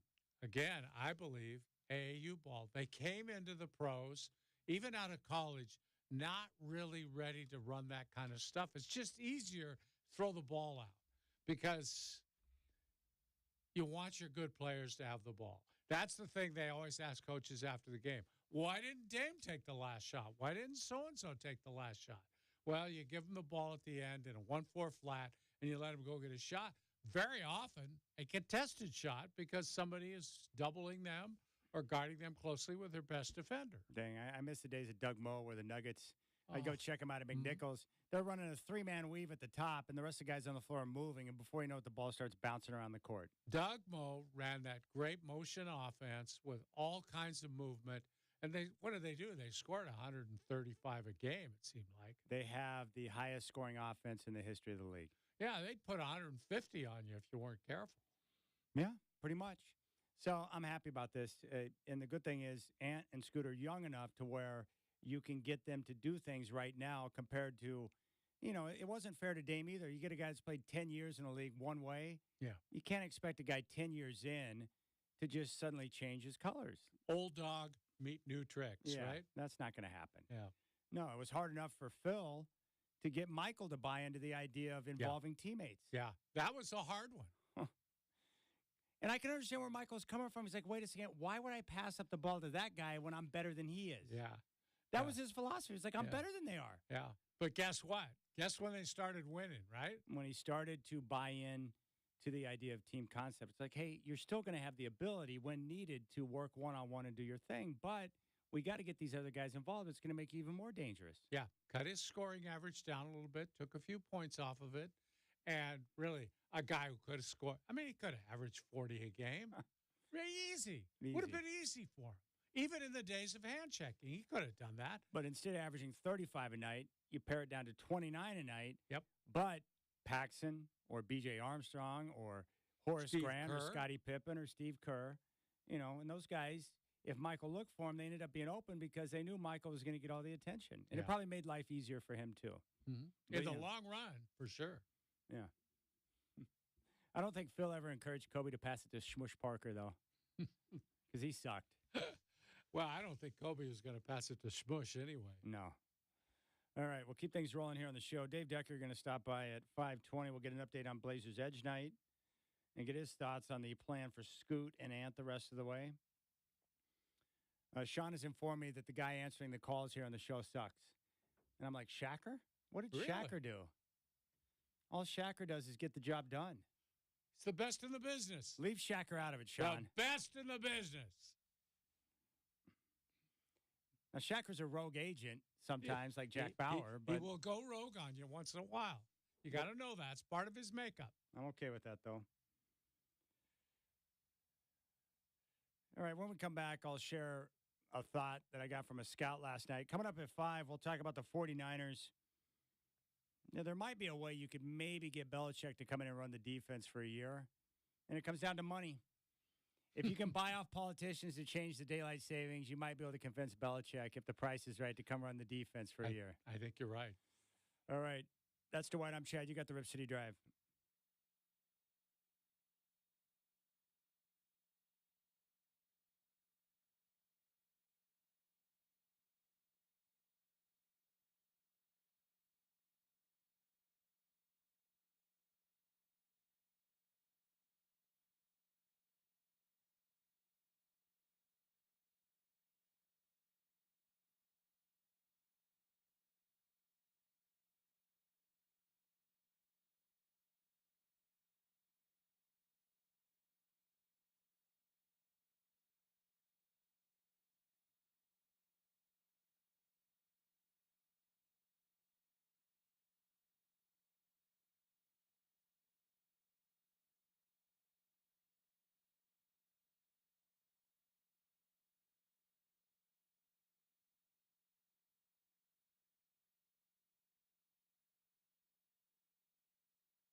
All right, coming up at 5 o'clock, we'll take a look at the 49ers. Kyle Shanahan fired his defensive coordinator, Steve Wilks, which is not a surprise. The question is, who's going to fill that role? He's hired 3 guys as defensive coordinator. He hired D'Amico Ryans, who turned out to be a super stud for him and went on to become the head coach of the Houston Texans. So that turned out to be a good one. He also had Robert Saleh, who went on to be the head coach of the Jets. He was a good one. And then Steve Wilks, which didn't work out. So 2 of the 3 guys he's hired has been nice. And someone made a good point. I think it was Greg Papa, voice of the 49ers. He said one of the issues with Steve Wilks could be the fact that, he came in, he was an outside hire, right? So he was brought in from the outside. Mm-hmm. But the key defenders, the vets on the team, were raised by Saleh and Ryans. And so you bring the outsider in, and there's that disconnect. And that could have led to some of the issues there. Yeah, I think one of the things, too, I've seen from some 49er people is a lot of fans think this is a result of the Super Bowl. And it's issues that had been going on for a while. And I think the people on the inside knew that this was going to happen even before the Super Bowl because there were just some problems along the way that they weren't happy about. Yeah, John Middlecoff is convinced that it would have happened in season after the 3-game losing streak, especially after they were carved up by guys they shouldn't have been carved up by. But there was no one on staff that could have taken over, and it would have caused too much of a disruption. Even Greg Papa said yesterday that the move would have been made regardless of the result in the Super Bowl. So the question is, who do you turn to now? There are 2 guys available, Mike Vrabel and Bill Belichick. So we'll get into that coming up at 5 o'clock. The one thing that, and you cannot understate this, but the one thing that Shanahan can offer Belichick besides money is to be involved in the game. And my guess is for a guy like Belichick, being away from the game when he's been a part of the game for the last 50 years, that's got to be very difficult for him. With a good team, too. This is a guy who doesn't want to go to some bunch of hacks. He wants to go to a good team. So the question is, how much money would you pay for a coordinator? So we'll get into that coming up at 5 o'clock. I want to go back to what that scout told me. Where do you come out on the G League compared to college basketball in terms of what's better for these young players in terms of development?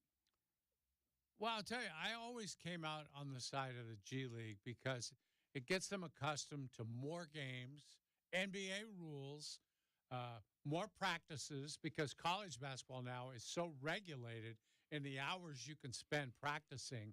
I think overall, if you get to a good team in the G League, it's better.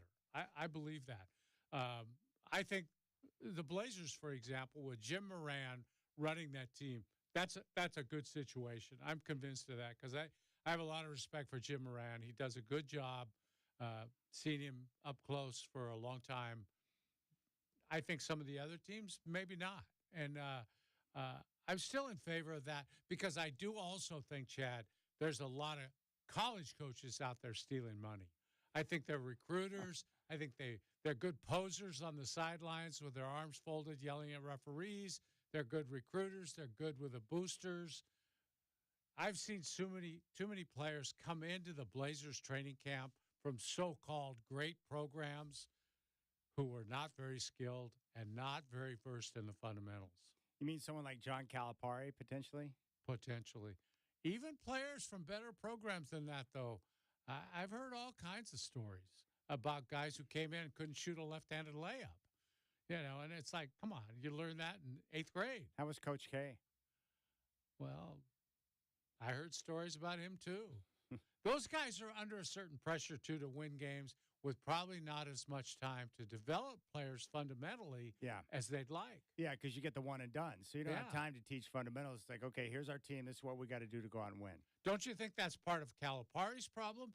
That's all he gets is one and dones. They're all superstars. Yeah. None of them probably know how to be a secondary player or a role player. Yeah. That's tough. It's different for Mark Few when he gets guys he can at least have a couple of years to work with. Yeah.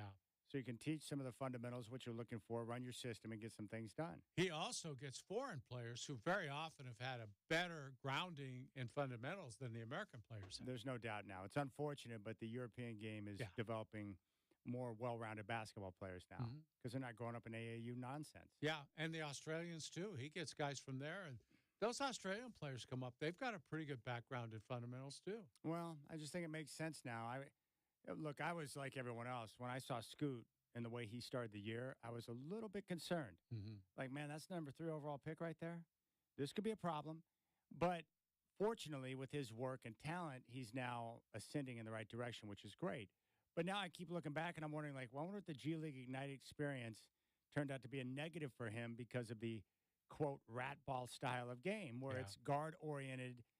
The structure's not what you want it to be. And then all of a sudden you jump into the NBA into structure against better athletes and you're screwed. I think, too, that some of the G League coaches are somewhat reluctant to make demands on those players. Yeah. Particularly the ones like the G League Ignite guys who are there, they're one and dones, haven't been drafted yet.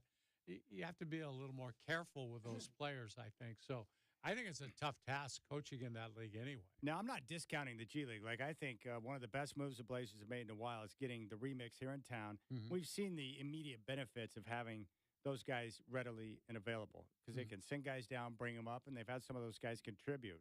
Yeah. Heck, They it's know worked the for a guy system. like Reeve. Yeah. Well, they know the system. They can come up and fit in right away to what you're trying to do. I would imagine, how does that work? So Moran is in constant contact with the club to know exactly what they want him to do with the G League team, right? Mhm. It's a collaborative effort there. Mm-hmm. They're probably in touch with him about what we want so and so to play. Now we want you to use him more at small forward. We want to see how he defends against bigs. So Or essentially, whatever. they can write up a prescription for what they're looking for from a guy. Yeah. So you get him Yeah. involved in those spots to help him along in his development. I think it's like minor league baseball, where those guys know that their task is development, not winning games. Winning games is totally immaterial. And here's the real benefit with having a G League club. Instead of those guys sitting around doing nothing, you can have them playing basketball. Mhm. Being involved in games and playing is much better than to not play at all. Yeah. Right? At least if you've been playing in the G League, you get called up, you've been playing ball, so you're a Mhm. little more in tune with what's going on. Yeah. Yeah, I think they need to take one step further, Chad, and make it like minor league baseball where you send better players down on rehab assignments. It's like, okay, you know, I don't know, Brogdon just coming back from all those injuries, and they think he's ready. But maybe he's not quite ready to step in to a full-bore NBA game. Send him down to the remix. Let him get 15, 20 minutes, 25 minutes playing that. Just make sure his conditioning's okay, Yeah. that his shot's okay. I think that would be a very effective thing to do. Who was the guy? I remember Jeff Cirillo getting sent down to the Beavers once, and I had a chance to watch him play there at PG Park. That was kind of cool. I like it when you get those rehab assignments and you see one of the big guys come down for a bit to get in tune before they go back up with the club. I was covering the Beavers one year when the Pirates sent Rick Rhoden down, and Rick Rhoden was big-time pitcher, you Big know. time. And he was great. He was a great guy to talk to. I love talking to him. He's one of the great guys. But he pitched really well. But then after being here for a while, he told me after a game, he said, I'm calling him tonight after the game. They got to get me out of here. These kids are catching up to me. Yeah. And that's what happened. They called him up, and he pitched great in the big leagues. But somehow, pitching in the minor leagues for a while, I think you lose your, you're not quite as invested in it as you were when you came down. Yeah, and you don't want to get lit up by the AAA guys. Yeah, They don't want that. They don't Yeah. need that. All right, cool. So, yeah, I think it's good, but maybe that helps explain some of the difficulty in the transition there for Scoot. Plus, he just turned 20.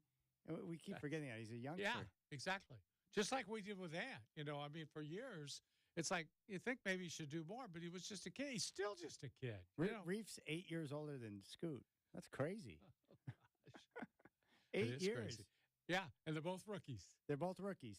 One guy's got 8 more years of life experience. Yeah. And that's wild to me. But props to Reef for being able to carve out an opportunity and get a deal. 3-year deal for him. Yeah. After all the stuff he's been through to finally latch on and find the right situation for him. Talk about earning it. Yeah, that's He's earning earned it. Well, that's the other great thing about a team that's going through a rebuild like the Blazers, like this Delano Banton. Like, I've liked some of the stuff I've seen from him, but it doesn't matter whether it's Portland. He's showcasing for other teams around the league, That's too, right. Yep. Get a chance to play. How often do you get an opportunity to come in and play right away like that? That's pretty cool. A lot of guys don't get that. They don't get the opportunity to play, but you wind up in a place like Portland, you get a chance to play, and then someone sees something like, hey, we can make it work with that guy, or they see something that they like, right? Mm-hmm. Just like the Blazers, props to their scouting department. They obviously been following Reef around for a while. They know what he's all about. Yeah. That was a great get for them. All right, we'll come back and talk 49ers. What would it take to get Belichick in there? Because after I've had time to think about it, I'd love to see that. I want to see Bill That as a would be defensive fun. coordinator That would be fun. with Kyle Shanahan. That'd be great. Because one thing Bill knows is defense. All right, you got the Rip City Drive with Dwight and Chad.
All right, 5 o'clock, Chad here.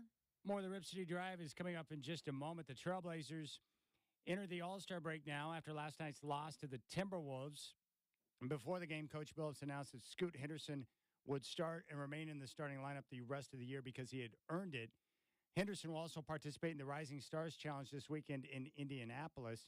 The Blazers have 28 games remaining, 15 at home, 13 on the road. Next game will be 1 week from tonight. The Blazers will host the defending champion Denver Nuggets at Moda Center. Tiger Woods withdrew from the Genesis Invitational due to back spasms. Jimmy Garoppolo received a 2-game suspension for PEDs.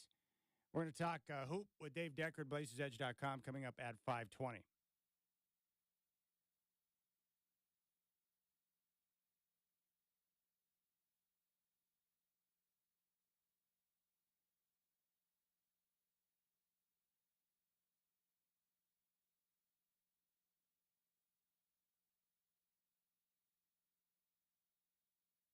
This feels like a little motley crew here. All right, Dave Deckard, BlazersEdge.com, is going to join us coming up at 5:20. You told me that you heard Adam Vinatieri on whose show today? He was on McAfee. He was on with McAfee. Yeah. That's great. 24 years in the NFL? Yeah, that's all. Just 24. We looked up his career earnings, $51.1 million for Vinatieri. Kicking. Yeah. Kicking the football. $51 million. That pension he's going to be drawing is going to be pretty nice, too. Yeah. Good for him. Yeah. But what did he say Belichick would do to raise pressure in practice, to help him in those big moments, game-winning kicks? Yeah, I wasn't surprised to hear it, Chet, because I know a lot of basketball coaches do a similar thing. Belichick would gather the team together at the end of what should be the end of practice, and he would say, guys, we're going to do 20 minutes of conditioning today after this. And you hear those groans, and then he'd say, unless Adam can kick a 50-yard field goal, then there's nothing. Go home. So they'd have to line up, and Vinatieri'd have to kick a 50-yard field goal to save his teammates from another 20, 30 minutes of conditioning drills. That's pressure. Yeah. Because if you miss, your teammates are going to think you're an idiot. Yeah. They're not going to like you. No, thanks for nothing, bro. Yeah. Well, that's pretty awesome. Vinatieri is one of the best to ever do it. Because when I think of him, I think clutch, game-winning kicks in the Super Bowl. Consistent. And in the playoffs, in poor weather. He wasn't playing in the Dome in Indy his whole career. He was outdoors in New England kicking in the snow. Big clutch kicks in the postseason. Yeah. Raider fans remember that, unfortunately. But, yeah, he was a tough cookie, but $51 million kicking the football. Good for him. That is the definition of king's ransom to play a kid's game. That's crazy. Especially when you're not even a football player. No offense. I mean, he's one of the few guys it is, though, because he's going to make the big kick. Yeah. Justin Tucker would fit into that category. There are a few guys who have done it. I was telling you, still to this day, I think Ray Guy is your favorite punter. Mine was Reggie Roby, longtime kicker for the Dolphins. I used to love watching him launch balls off his foot, perfect spirals up in the air, and have that unique ability to get the ball to turn over. And he would wear like a digital wristwatch to track the hang time. That's so badass. In the middle of a game, he's got the wristwatch checking the hang time to make sure he's where he wants it to be. Yeah. That's cool, man, because he knows if he gets it way up and skies one, it'll give his guys a chance to get down there and cover the kick. I love that. I loved Ray Guy because he was a college quarterback, and he was always their number 3 quarterback. Actually played a few downs at quarterback. Dual threat guy. Yeah. I love that. All right. John Middlecoff, I worked with him in the Bay at 95.7 The Game for a couple of years. He's good. He's really good. one of the best. He was a scout for the Eagles, worked for Andy Reid for a while. He really knows the game of football, and he's well-connected. He's now with The Volume, which is Cowherd's media company, and he's living down in Scottsdale now. So I really respect him, but, he had a very good idea. And I've known this because, obviously, I've followed Mike Shanahan in his career forever. But the one thing that the Shanahans have is a close connection with Bill Belichick. Belichick respects Mike Shanahan and Kyle Shanahan and vice versa. They have a very good relationship, and they have for years. And when it came time to trade Jimmy Garoppolo, when he got the order from Bob Kraft, he didn't want to trade Garoppolo, but he was given the order like it has to be done because of that dynamic between Brady, Bill, and Kraft, and Brady didn't want Garoppolo there or whatever. That came out in the Seth Wickersham book or story that he wrote on the Patriots. Well, He made one phone call when it came time to trade Jimmy G. He called Kyle Shanahan and said, hey, second round pick, no negotiation. You've got about an hour to make a decision. He gave Shanahan the opportunity before anything else came to be because he respected him. And I keep wondering, like with Belichick, he thought he was probably going to be the coach of the Falcons. It didn't work out. He loves football. That's his life. He's been a part of the NFL now for like 50 straight years. Whew. No off seasons, no off time, no nothing, because football is his life. The one thing that Shanahan can offer him is a chance to be in the game next year. Now, I don't know if Bill has any desire to be a coordinator. He may not, but you definitely know he wants to be around the game of football. And no one knows defense better than him. If you look at the Patriots this year, their offense was a disaster, but defensively they were as good as anybody. Mm-hmm. And Belichick, because he's been in the league every year for basically 50 years, he knows all the personnel, his own, all the teams. He studies it, so he knows the personnel. So he would obviously have great knowledge of what the 49ers have to work with. The 49ers are in this win-now model to win a championship ASAP because they got an aging roster with their stars, and they're not going to have forever. The window is closing. And their franchise is all about winning championships. So if you've got to go out there and make a hire on a defensive coordinator, why not just make a phone call and say, hey, Bill, before you hang up, what price would it take to get you interested in being the defensive coordinator here with the 49ers? I'll make you the assistant head coach. You can take over the defense. I'm not going to question anything that you do. It's your defense. What's the price? $20 million? Would it take $25 million? My thought is if you're the 49ers who print money, you could offer him whatever price is necessary to get him to take over the defense for a year and at least give yourself a legit chance to go out there and finish it off and win a title. Well, who cares if you got to pay him $20 million to be your D coordinator? If it gets the job done and you win a title, isn't it worth it? Why not make that phone call? What would it take? How much money would it take for you to have interest in coaching my defense? And you do. Kyle Shanahan is secure enough there that he could make that move and not worry about the guy trying to take his job or anything like that. I 100% believe that. Yeah. Because of the relationship. But I think Kyle Shanahan is secure in his own right because of the work he's already done there, right? Mm-hmm. And I just think you can't hire a guy with no experience. The scary part, and this is something Middlecoff brought up, Shanahan and Brandon Staley are represented by the same agent. Mm. And that would be despicable if they went out and hired Brandon Staley. But you know how these work, right, with the agents. Yeah. They're always trying to take care of their guys. Happens all the time. That happens in the NBA constantly with head coaches or assistant coaches or Yes. players. Yeah. Yeah, we'll do this, but I need you to take care of my guy. And if you're trying to reform one of your clients, you may call in the favor and be like, hey, will you hire him? I need you to take him on staff. But if you're the 49ers, you can't settle for someone just to take care of a guy. You need to go out there and get the best. And if it takes, I don't care what the price is, bring in Belichick. Can you imagine what it would be like to have that resource on your staff for a season? Heck, you could make it for a year with an option. So if he wants to stay on, he could. But it might be good for Belichick from the standpoint that he could come in, I think just showing that he could be a on staff working underneath someone who could help repair his image. Mm-hmm. My guess is with Belichick, he's probably not the guy that we see behind the podium all the time. Like, he's probably a lot different when he's not dealing with the media. But the problem is there are guys around the league that don't really know him. Owners or other executives, they think he's an a-hole and they don't want to work with him. This would also be a chance to repair that image that maybe he can't relate to today's player. It would give him a chance to have some familiarity and some interaction with younger players, motivate them, show that he can deal with that to maybe get him a head coaching job again. I think it's definitely worth making that contact to see. Make the call. And if he says no, then you make a call to Vrabel. What would it take? What's the price? Yeah. What's the price? What would it take? And if he'll do it, you do that. But I think if you're the 49ers, when you're a team that's trying to win a championship, you can't let a couple of bucks get in the way of getting the job done. You want to make the right hire. You can't bring in someone that has no experience with the veterans you've got on that defense. You don't want to bring in – it would be a hard sell to the fan base to bring in a failed head coach in Brandon Staley, whose reputation is damaged right now. Yeah. Especially – you go to Bill and you say, Bill, I noticed in the standings you haven't won a lot of games recently. We're going to win here next year. Yeah. We're going to win and win big. This is your chance to get back to a Super Bowl. The other thing Middlecoff thinks is that if Bill's not going to get in the game and coach this year, that Amazon should hire him to take over for Kirk Herbstreit and let him be the analyst on those games. Yeah. Because of his knowledge of all the NFL players, he would probably be fascinating.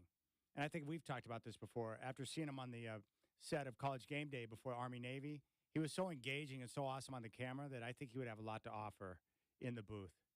I just think it would be a shame to have such a resource in the game of football just on the sideline doing nothing. Yeah.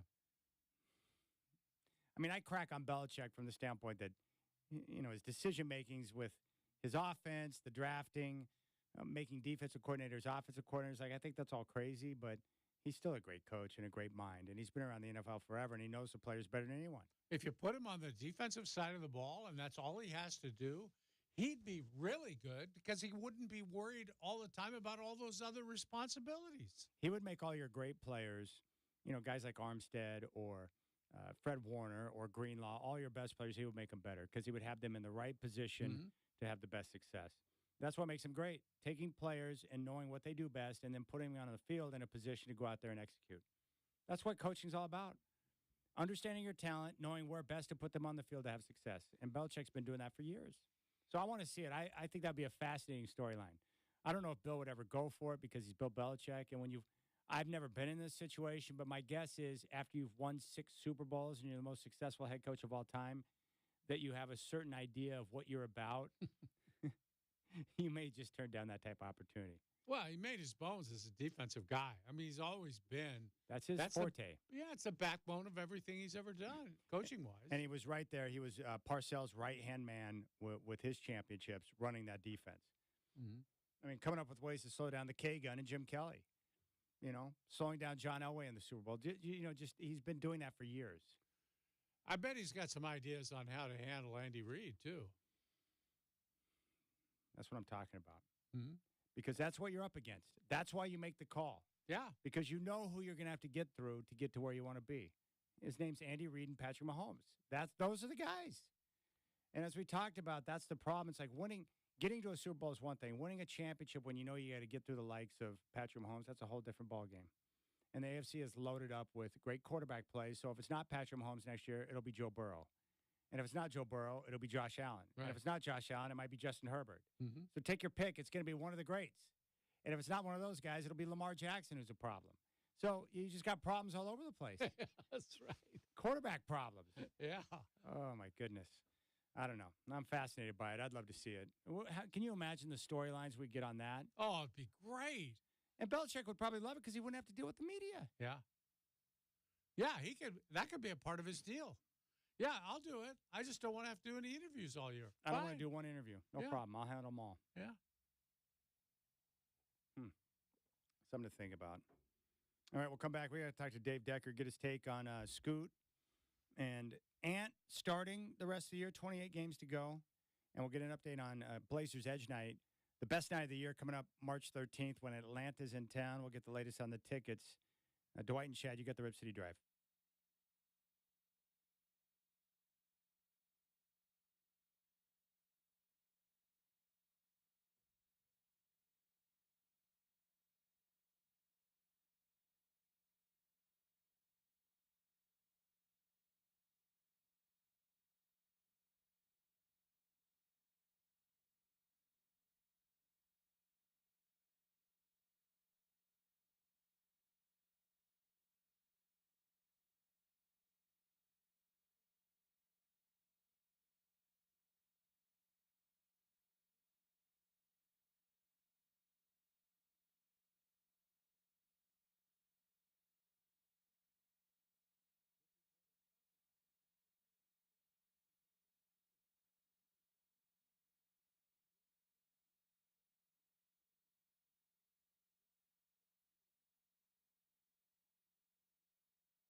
They're back in 90 seconds. He's on hold.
You know, Godfather, I think our next guest, if he were toe to toe with Isaiah Stewart, he would take the punch like a man too, and he would not flinch. Oh, yeah. No, I don't think there's any question about it. He is the man behind BlazersEdge.com. It's Dave Decker back on the show. What's up, Dave? Oh, Stewart wouldn't dare. I would write a scathing post about him the next day and ruin his life. So that would hurt much away. worse than a retaliation. That would hurt. Absolutely. Well, I tell you what, Dave, we got a lot of good things to talk about. Let's start with Blazers Edge Night, which is coming up on the 13th when Atlanta is in town. We talked earlier this week. You've had some great friends at Breakside Brewery step up. People are answering the call. Where are we at with the tickets? Because you had more requests come in and you were looking to move about another 400. Where are we at? Yeah, we were at 450 at the beginning of the week. Last report I had about 24 hours ago was 214. Yes! I think it's less than that now. So I will tell you that if your listeners go to the website and click through the link rather that the Blazers have set up for us, you buy the tickets directly from them. At some point, it could be one of your listeners that gets the joyous message that no more tickets are available. The tickets are not expensive, $12 up to $23. Every one you purchase gets donated to send a local kid who's in need or underserved to see the Blazers play the Hawks next month. And we have people coming from as far away as Woodburn. Sometimes we have people come from Seattle, but most of them are in the Portland area. And it's a fantastic way to pass on fandom and make the lives and the years of these kids who participate. So if you can do it, go to blazersedge.com, look for the post on the front page, click through the link you'll find there. You buy tickets from the Blazers. Instead of going to you, they go into our charity pool, and they're distributed on that night to those kids who get to come and see the team play. Dave, I'm curious. I think people need to know, too. How do you decide who gets those? I know you must get a lot of requests for those tickets. What's that process like, and who makes the call on it? Well, it's pretty easy because we try not to say no to anyone. So we have a core group of people who have come for years. We've done this since 2008 now. And it grows every year that the Blazers make tickets available to us. I mean, we're talking about a couple thousand kids a year now. And what we do is everybody who requests a reasonably small amount, if you request 20 or 30 like you want to take your class, we say yes. Bring, the teacher, chaperones, drivers, and all those kids. We'll get you tickets no matter what. There are some kind of omnibus schools where everybody pretty much fits in the demographic, and we say to them, well, we'll get as many of you in as we can. Sometimes that's a couple hundred, sometimes that's 500 or 700. But kind of we have those backstop organizations that will use every single ticket that's available left. And basically, in that way, we are able to say yes to everybody as long as people donate the tickets. I mean, that's the catch. If the tickets don't come in, then we have to start telling kids, sorry, you can't go after all, and that would be a sad moment. We've never had to encounter it. So hopefully with these last few tickets here, last 100 or 200, we will be able to say yes to everyone again this year. That's great. What's the deadline? It is soon. I mean, the Blazers can only hold them so long. So I would say I'm guessing because I haven't talked to them officially, but if we get much past Tuesday, I think the opportunity is going to be gone. And realistically, with this few tickets left, we're hoping that we get that message tonight or tomorrow that the event is sold out. And Godfather, Breakside Brewery, which is local, stepped up and made a massive purchase to really help this process along, too. That's so they terrific. deserve some credit. So we would encourage you to support Breakside Brewery in any of their spots because of their efforts to help out the great cause here. This is very good news, Dave. Other good news, we got word last night from Coach Phillips that Scoot would start, and then he's going to remain in the starting lineup for the rest of the year. What's your take on that news? Well, at this point, you might as well, right? I mean, I'm still not sure that it's the best for the team, but it's the best for him, which by default is going to become the best for the team because he's the great hope. Look, as much struggles as he's had, he has improved, and he also solves one of the key problems the Blazers have, which is right now they are a team of or, not and. In other words, you can put in guys like Matisse Thybulle, Toumani Camara, right? And you'll get defense. But that's defense or offense. They don't have both. And if you take them out and play, say, Anthony Simons longer minutes, then you have offense, but it's an or. You don't have the defense anymore. You can say the same thing about the Blazers' size. I mean, they put Jabari Walker in at power forward and Jeremy Grant at small forward. They got bigger, so their rebounding's a little bit easier. But they can now not get out to cover the perimeter as well. It's an or. And all over the roster, you have these or questions that have no correct answer. Scoot Henderson is one of the few players they have that they hope over the years develops into an and player. Can play defense, can run the team, can produce offense. And if you look around, I mean, he and Jeremy Grant are about the only and potential players they have right now. So at some point, they got to say, well, whatever's happening this year with his development or the team, we're going to invest in him. We're going to invest in our future. And I guess they've decided that the All-Star break is the time to do it. What do you think, Dave, about Chauncey talking about getting both of them accustomed to playing off the ball a little bit? How do you like that? I mean, Scoot's never going to be an off-ball player to me. Maybe Coach Phillips knows more about basketball than I do by a billion. I will let's admit that. At the same time, the three-pointer is not instinctive to Henderson. Also, he works better when he's able to dribble. Some players are just like that. And he's a point guard. I mean, he's not a shooting guard. He's not a small forward. He's a point guard. That's what he does. That's where he's special. His body, his ability to drive quickly, get that first step, absorb contact, either make the pass or get up a shot, get fouled. That's what makes him the third overall pick in the NBA draft. It's not his ability to play off ball, be a distraction, try to hit a three-pointer on a catch and shoot. If you were ranking by that, he would have been late first round, somewhere in the second round maybe. So I don't think that probably works long term. That said, maybe Coach Phillips is just trying to get him accustomed to different places on the floor and different modes of playing. But honestly, I don't think that experiment is long for the world, and I don't think it's the best use of him. What about for Ant? You know, Anthony Simons, if he's going to play on this team, needs to play off ball. I mean, because for what we just said, the point guard of the future is Scoot, and there's no debate about that. Now, Simons' playmaking has developed, and he's got that lightning-quick three-point shot off the dribble, which is so useful coming off of screen plays, and also, you know, just simply your garden variety. I've got the ball. You've got to keep a defender on me at all times. He's unique on this team in that way, but he can also catch and shoot. He can also keep that defender on him when he's on the other side of the court. So I think he's much more suited to playing off ball, and long term, if he's going to stay, that's what he's going to have to do. Now, he's never going to be completely a catch and shoot player. The ball's going to go to different sides of the court, and Ant will always be a weapon off the dribble, but it's not going to be his main role to be the point guard on this team if he stays, unless they trade away Scoot. Dave, what do you want to see from DeAndre Ayton the rest of the season? What everybody has always wanted to see, I think, some consistency, some defense. I mean, his rebounding is great, but again, who else on the team does that? His offense is good as far as it goes. I mean, you love it when he has an open lane and jams it home. You love it when he takes that little, face-up shot in the lane or pretty close to the basket. That's fantastic.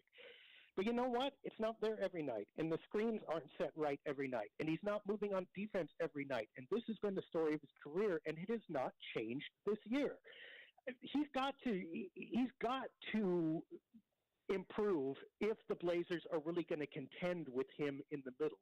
If not, they're going to have to decide that they have enough offense in the backcourt and with whoever they draft in the coming years at the wing and forward positions, and they're going to have to go, you know what, we need a center who's more bankable at doing the blue-collar work and especially roaming around on defense.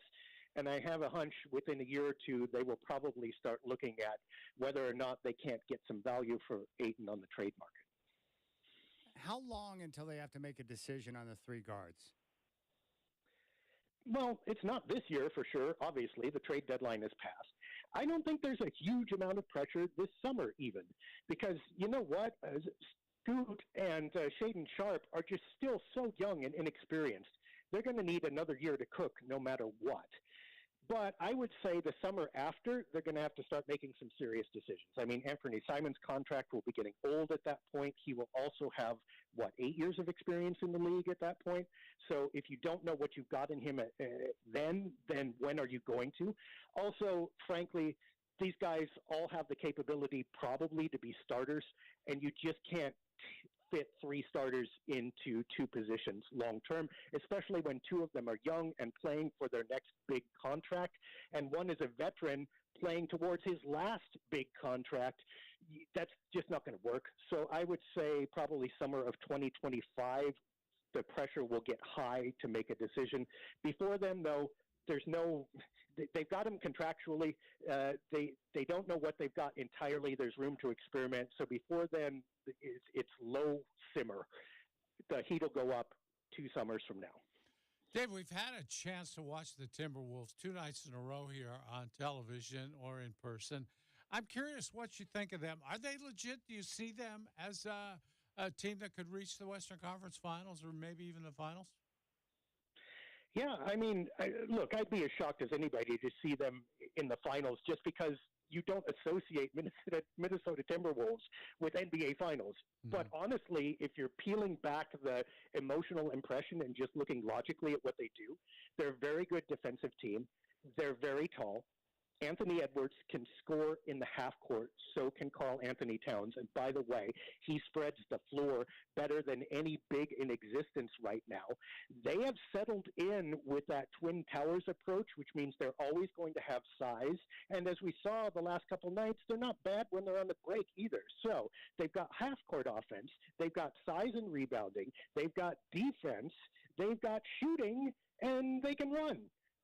What's wrong with that? I mean, they're equipped for just about any kind of game. Now, they might run into more experienced teams. I mean, can they handle a LeBron James? Can they handle Nikola Jokic? We don't know yet. But that's going to be the kind of roadblock or hurdle that they're going to have to pass.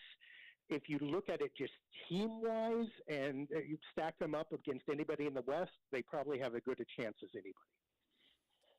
Dwight Brief got a 3-year deal. What do you think about that move?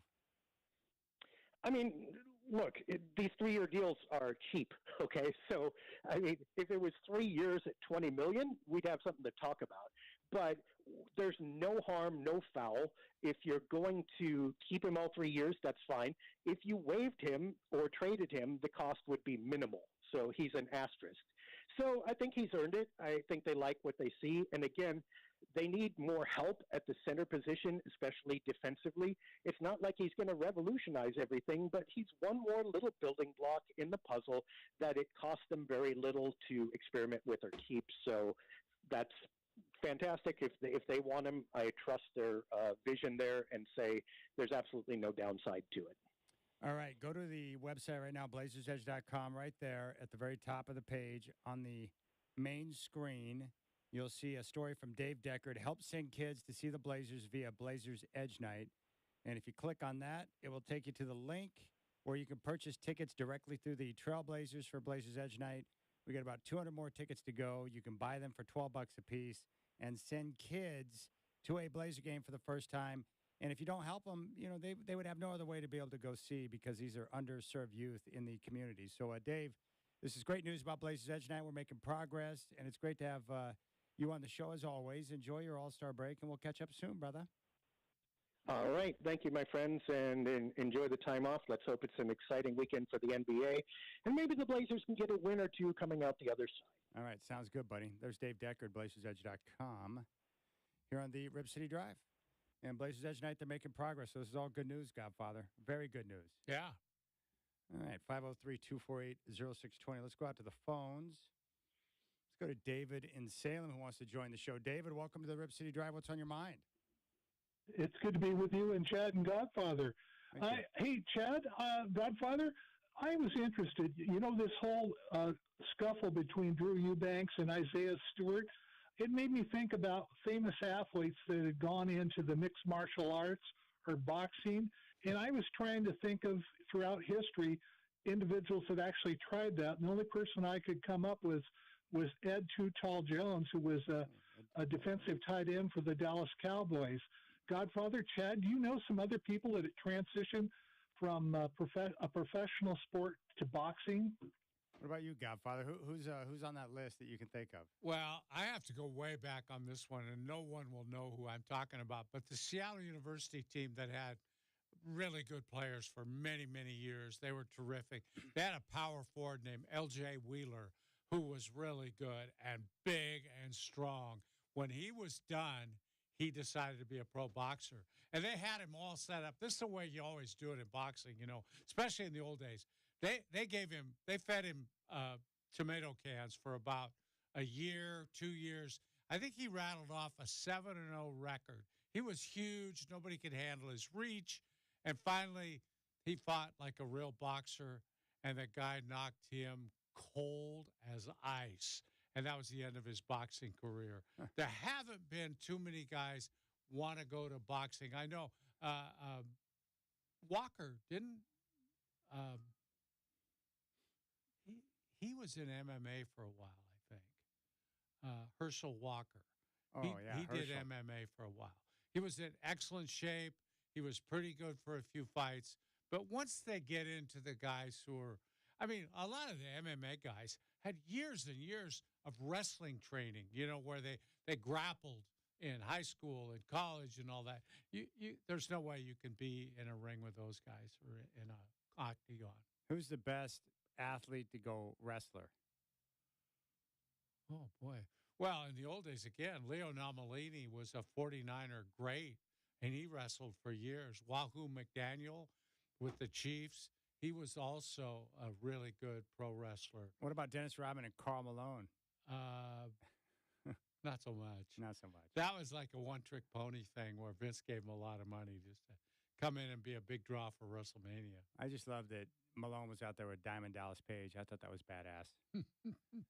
And he was doing the diamond cutter sign in NBA games in the finals. Yes. Up and down the court. That's amazing. Pretty cool. All right, let's go out to the Preacher. I haven't talked to him in a while. Preacher, what's going on, man? What's up?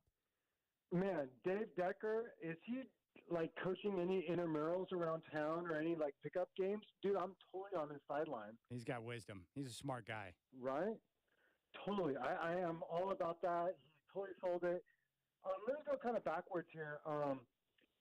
With Bill Belichick as a defensive coordinator, I have also, like all of us have been demoted in life. And then it's at a point where it's like, okay, are you more successful? And believe it or not, I've been more successful in my demotions and seeing others succeed. So I was like, okay. And how that works in his ego after six, how do you say, huge victories, I'm like, I don't know how to say that. So as for, in regards to the G League, and I have to ask this to both of you guys, the G League versus joining an alma mater, okay? Meaning 4 years, like Brandon Roy joining Washington, and the development towards honesty or loyalty or whatever, where there's no money involved, versus G League, where you're on a remix. You're on a constant remix, man. So I don't know where your opinion lies with that, and I'm curious to get off there. Thank you. All right. Well, I guess what he's asking is there any benefit to players playing 4 years in college before NIL, before all the money and stuff like that, to develop that type of loyalty to a school? Does that translate to the NBA in any way, shape, or form? I don't know that the loyalty does. I think if you're playing in the right program where you do get development, especially in the old days before there were such restrictions on practice time, that was good for you. I do believe in that.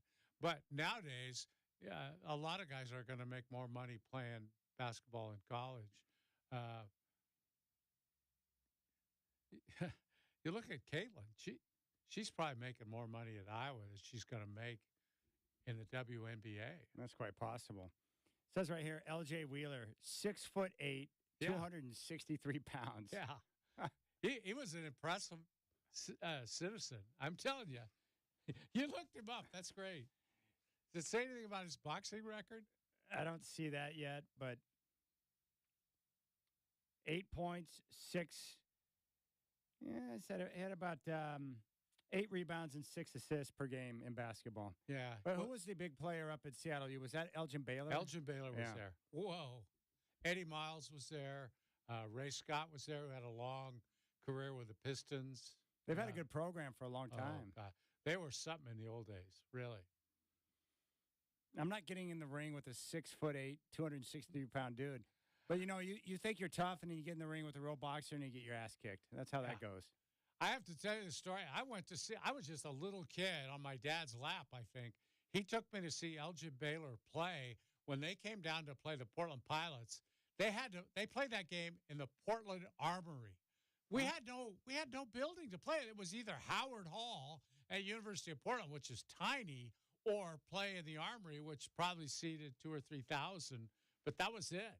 But I'll never forget watching Elgin Baylor play. How good was he? Oh, my goodness. See, he was one of the first guys that could really get up. I mean, big leaper and hang in the air and hold that jump shot until on the way down and shoot it. He could score on anybody. He was really good. Wow. All right, we'll come back and put a nice little bow on this program. Thanks for the calls. Thanks to Dave Decker. You got the Rip City Drive with Dwight and Chad.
All right, I'll start this out, Godfather. I need to give a high five to Ron Callan, the voice of Oregon State women's basketball. Also, the Oregon State Lady Beavers, who are 20-3 on the year, and we had Tamia Gardner on the show. She was tremendous. And tonight they're going to play UCLA. Sunday they take on USC. You can hear tonight's game on 1190 KEX with the pregame at 6:30, tip-off at 7. But a great opportunity for the Beavs to position themselves strongly as they get ready for the tournament. They got a chance to do something. And a great opportunity to listen to them right here on an iHeart station, KEX 1190. They carried the Oregon State baseball game today. Now you're going to hear the women's basketball game. It's cool. How many home runs? Beavers only hit 7 home runs this afternoon. They beat New Mexico 15-6. Did you happen to see any of the highlights of Otani's BP the other day? Yeah, I did happen to see that. None of it home runs. He's playing home run derby with himself. I have a good idea. Let's take the biggest team with the biggest star and send them to South Korea for the opener. Great move, Rob Manfred. Gosh. Let's take these guys not only out of the country, but out of the hemisphere to play on opening weekend of the baseball season. Great idea. That torques me because the game will not come on at a reasonable time. No, it's going to be in the middle of the night somewhere, right? It's got to be. It really bothers me. You can see Sunday's game will be aired on 102.3, Alt 102.3 FM. And Shacker, what time? Is it a 12:30 pregame, 1 o'clock tip? Yep. 11:30 pregame, 12 o'clock tip on Alt 102.3 FM. They're going to be taking on USC. So we got a couple of Lady Beaver games for you this weekend. And Ron Callan was excited. So good for the Beavs. And boy, I tell you, like you put it, Ruick is, I don't know what he's doing to recruit, but he's got some secret magic there. He does. He's done an amazing recruiting job with those players. I'm always intrigued what's your go-to pitch on Corvallis? What? Your go-to pitch on Corvallis. Yeah, I know. It's it's the best college town in the Pac, too. I guess so. I guess that's what it is. Shacker's going crazy with that sounder for the high five. He loves Ron Callan. Shacker loves Ron Callan.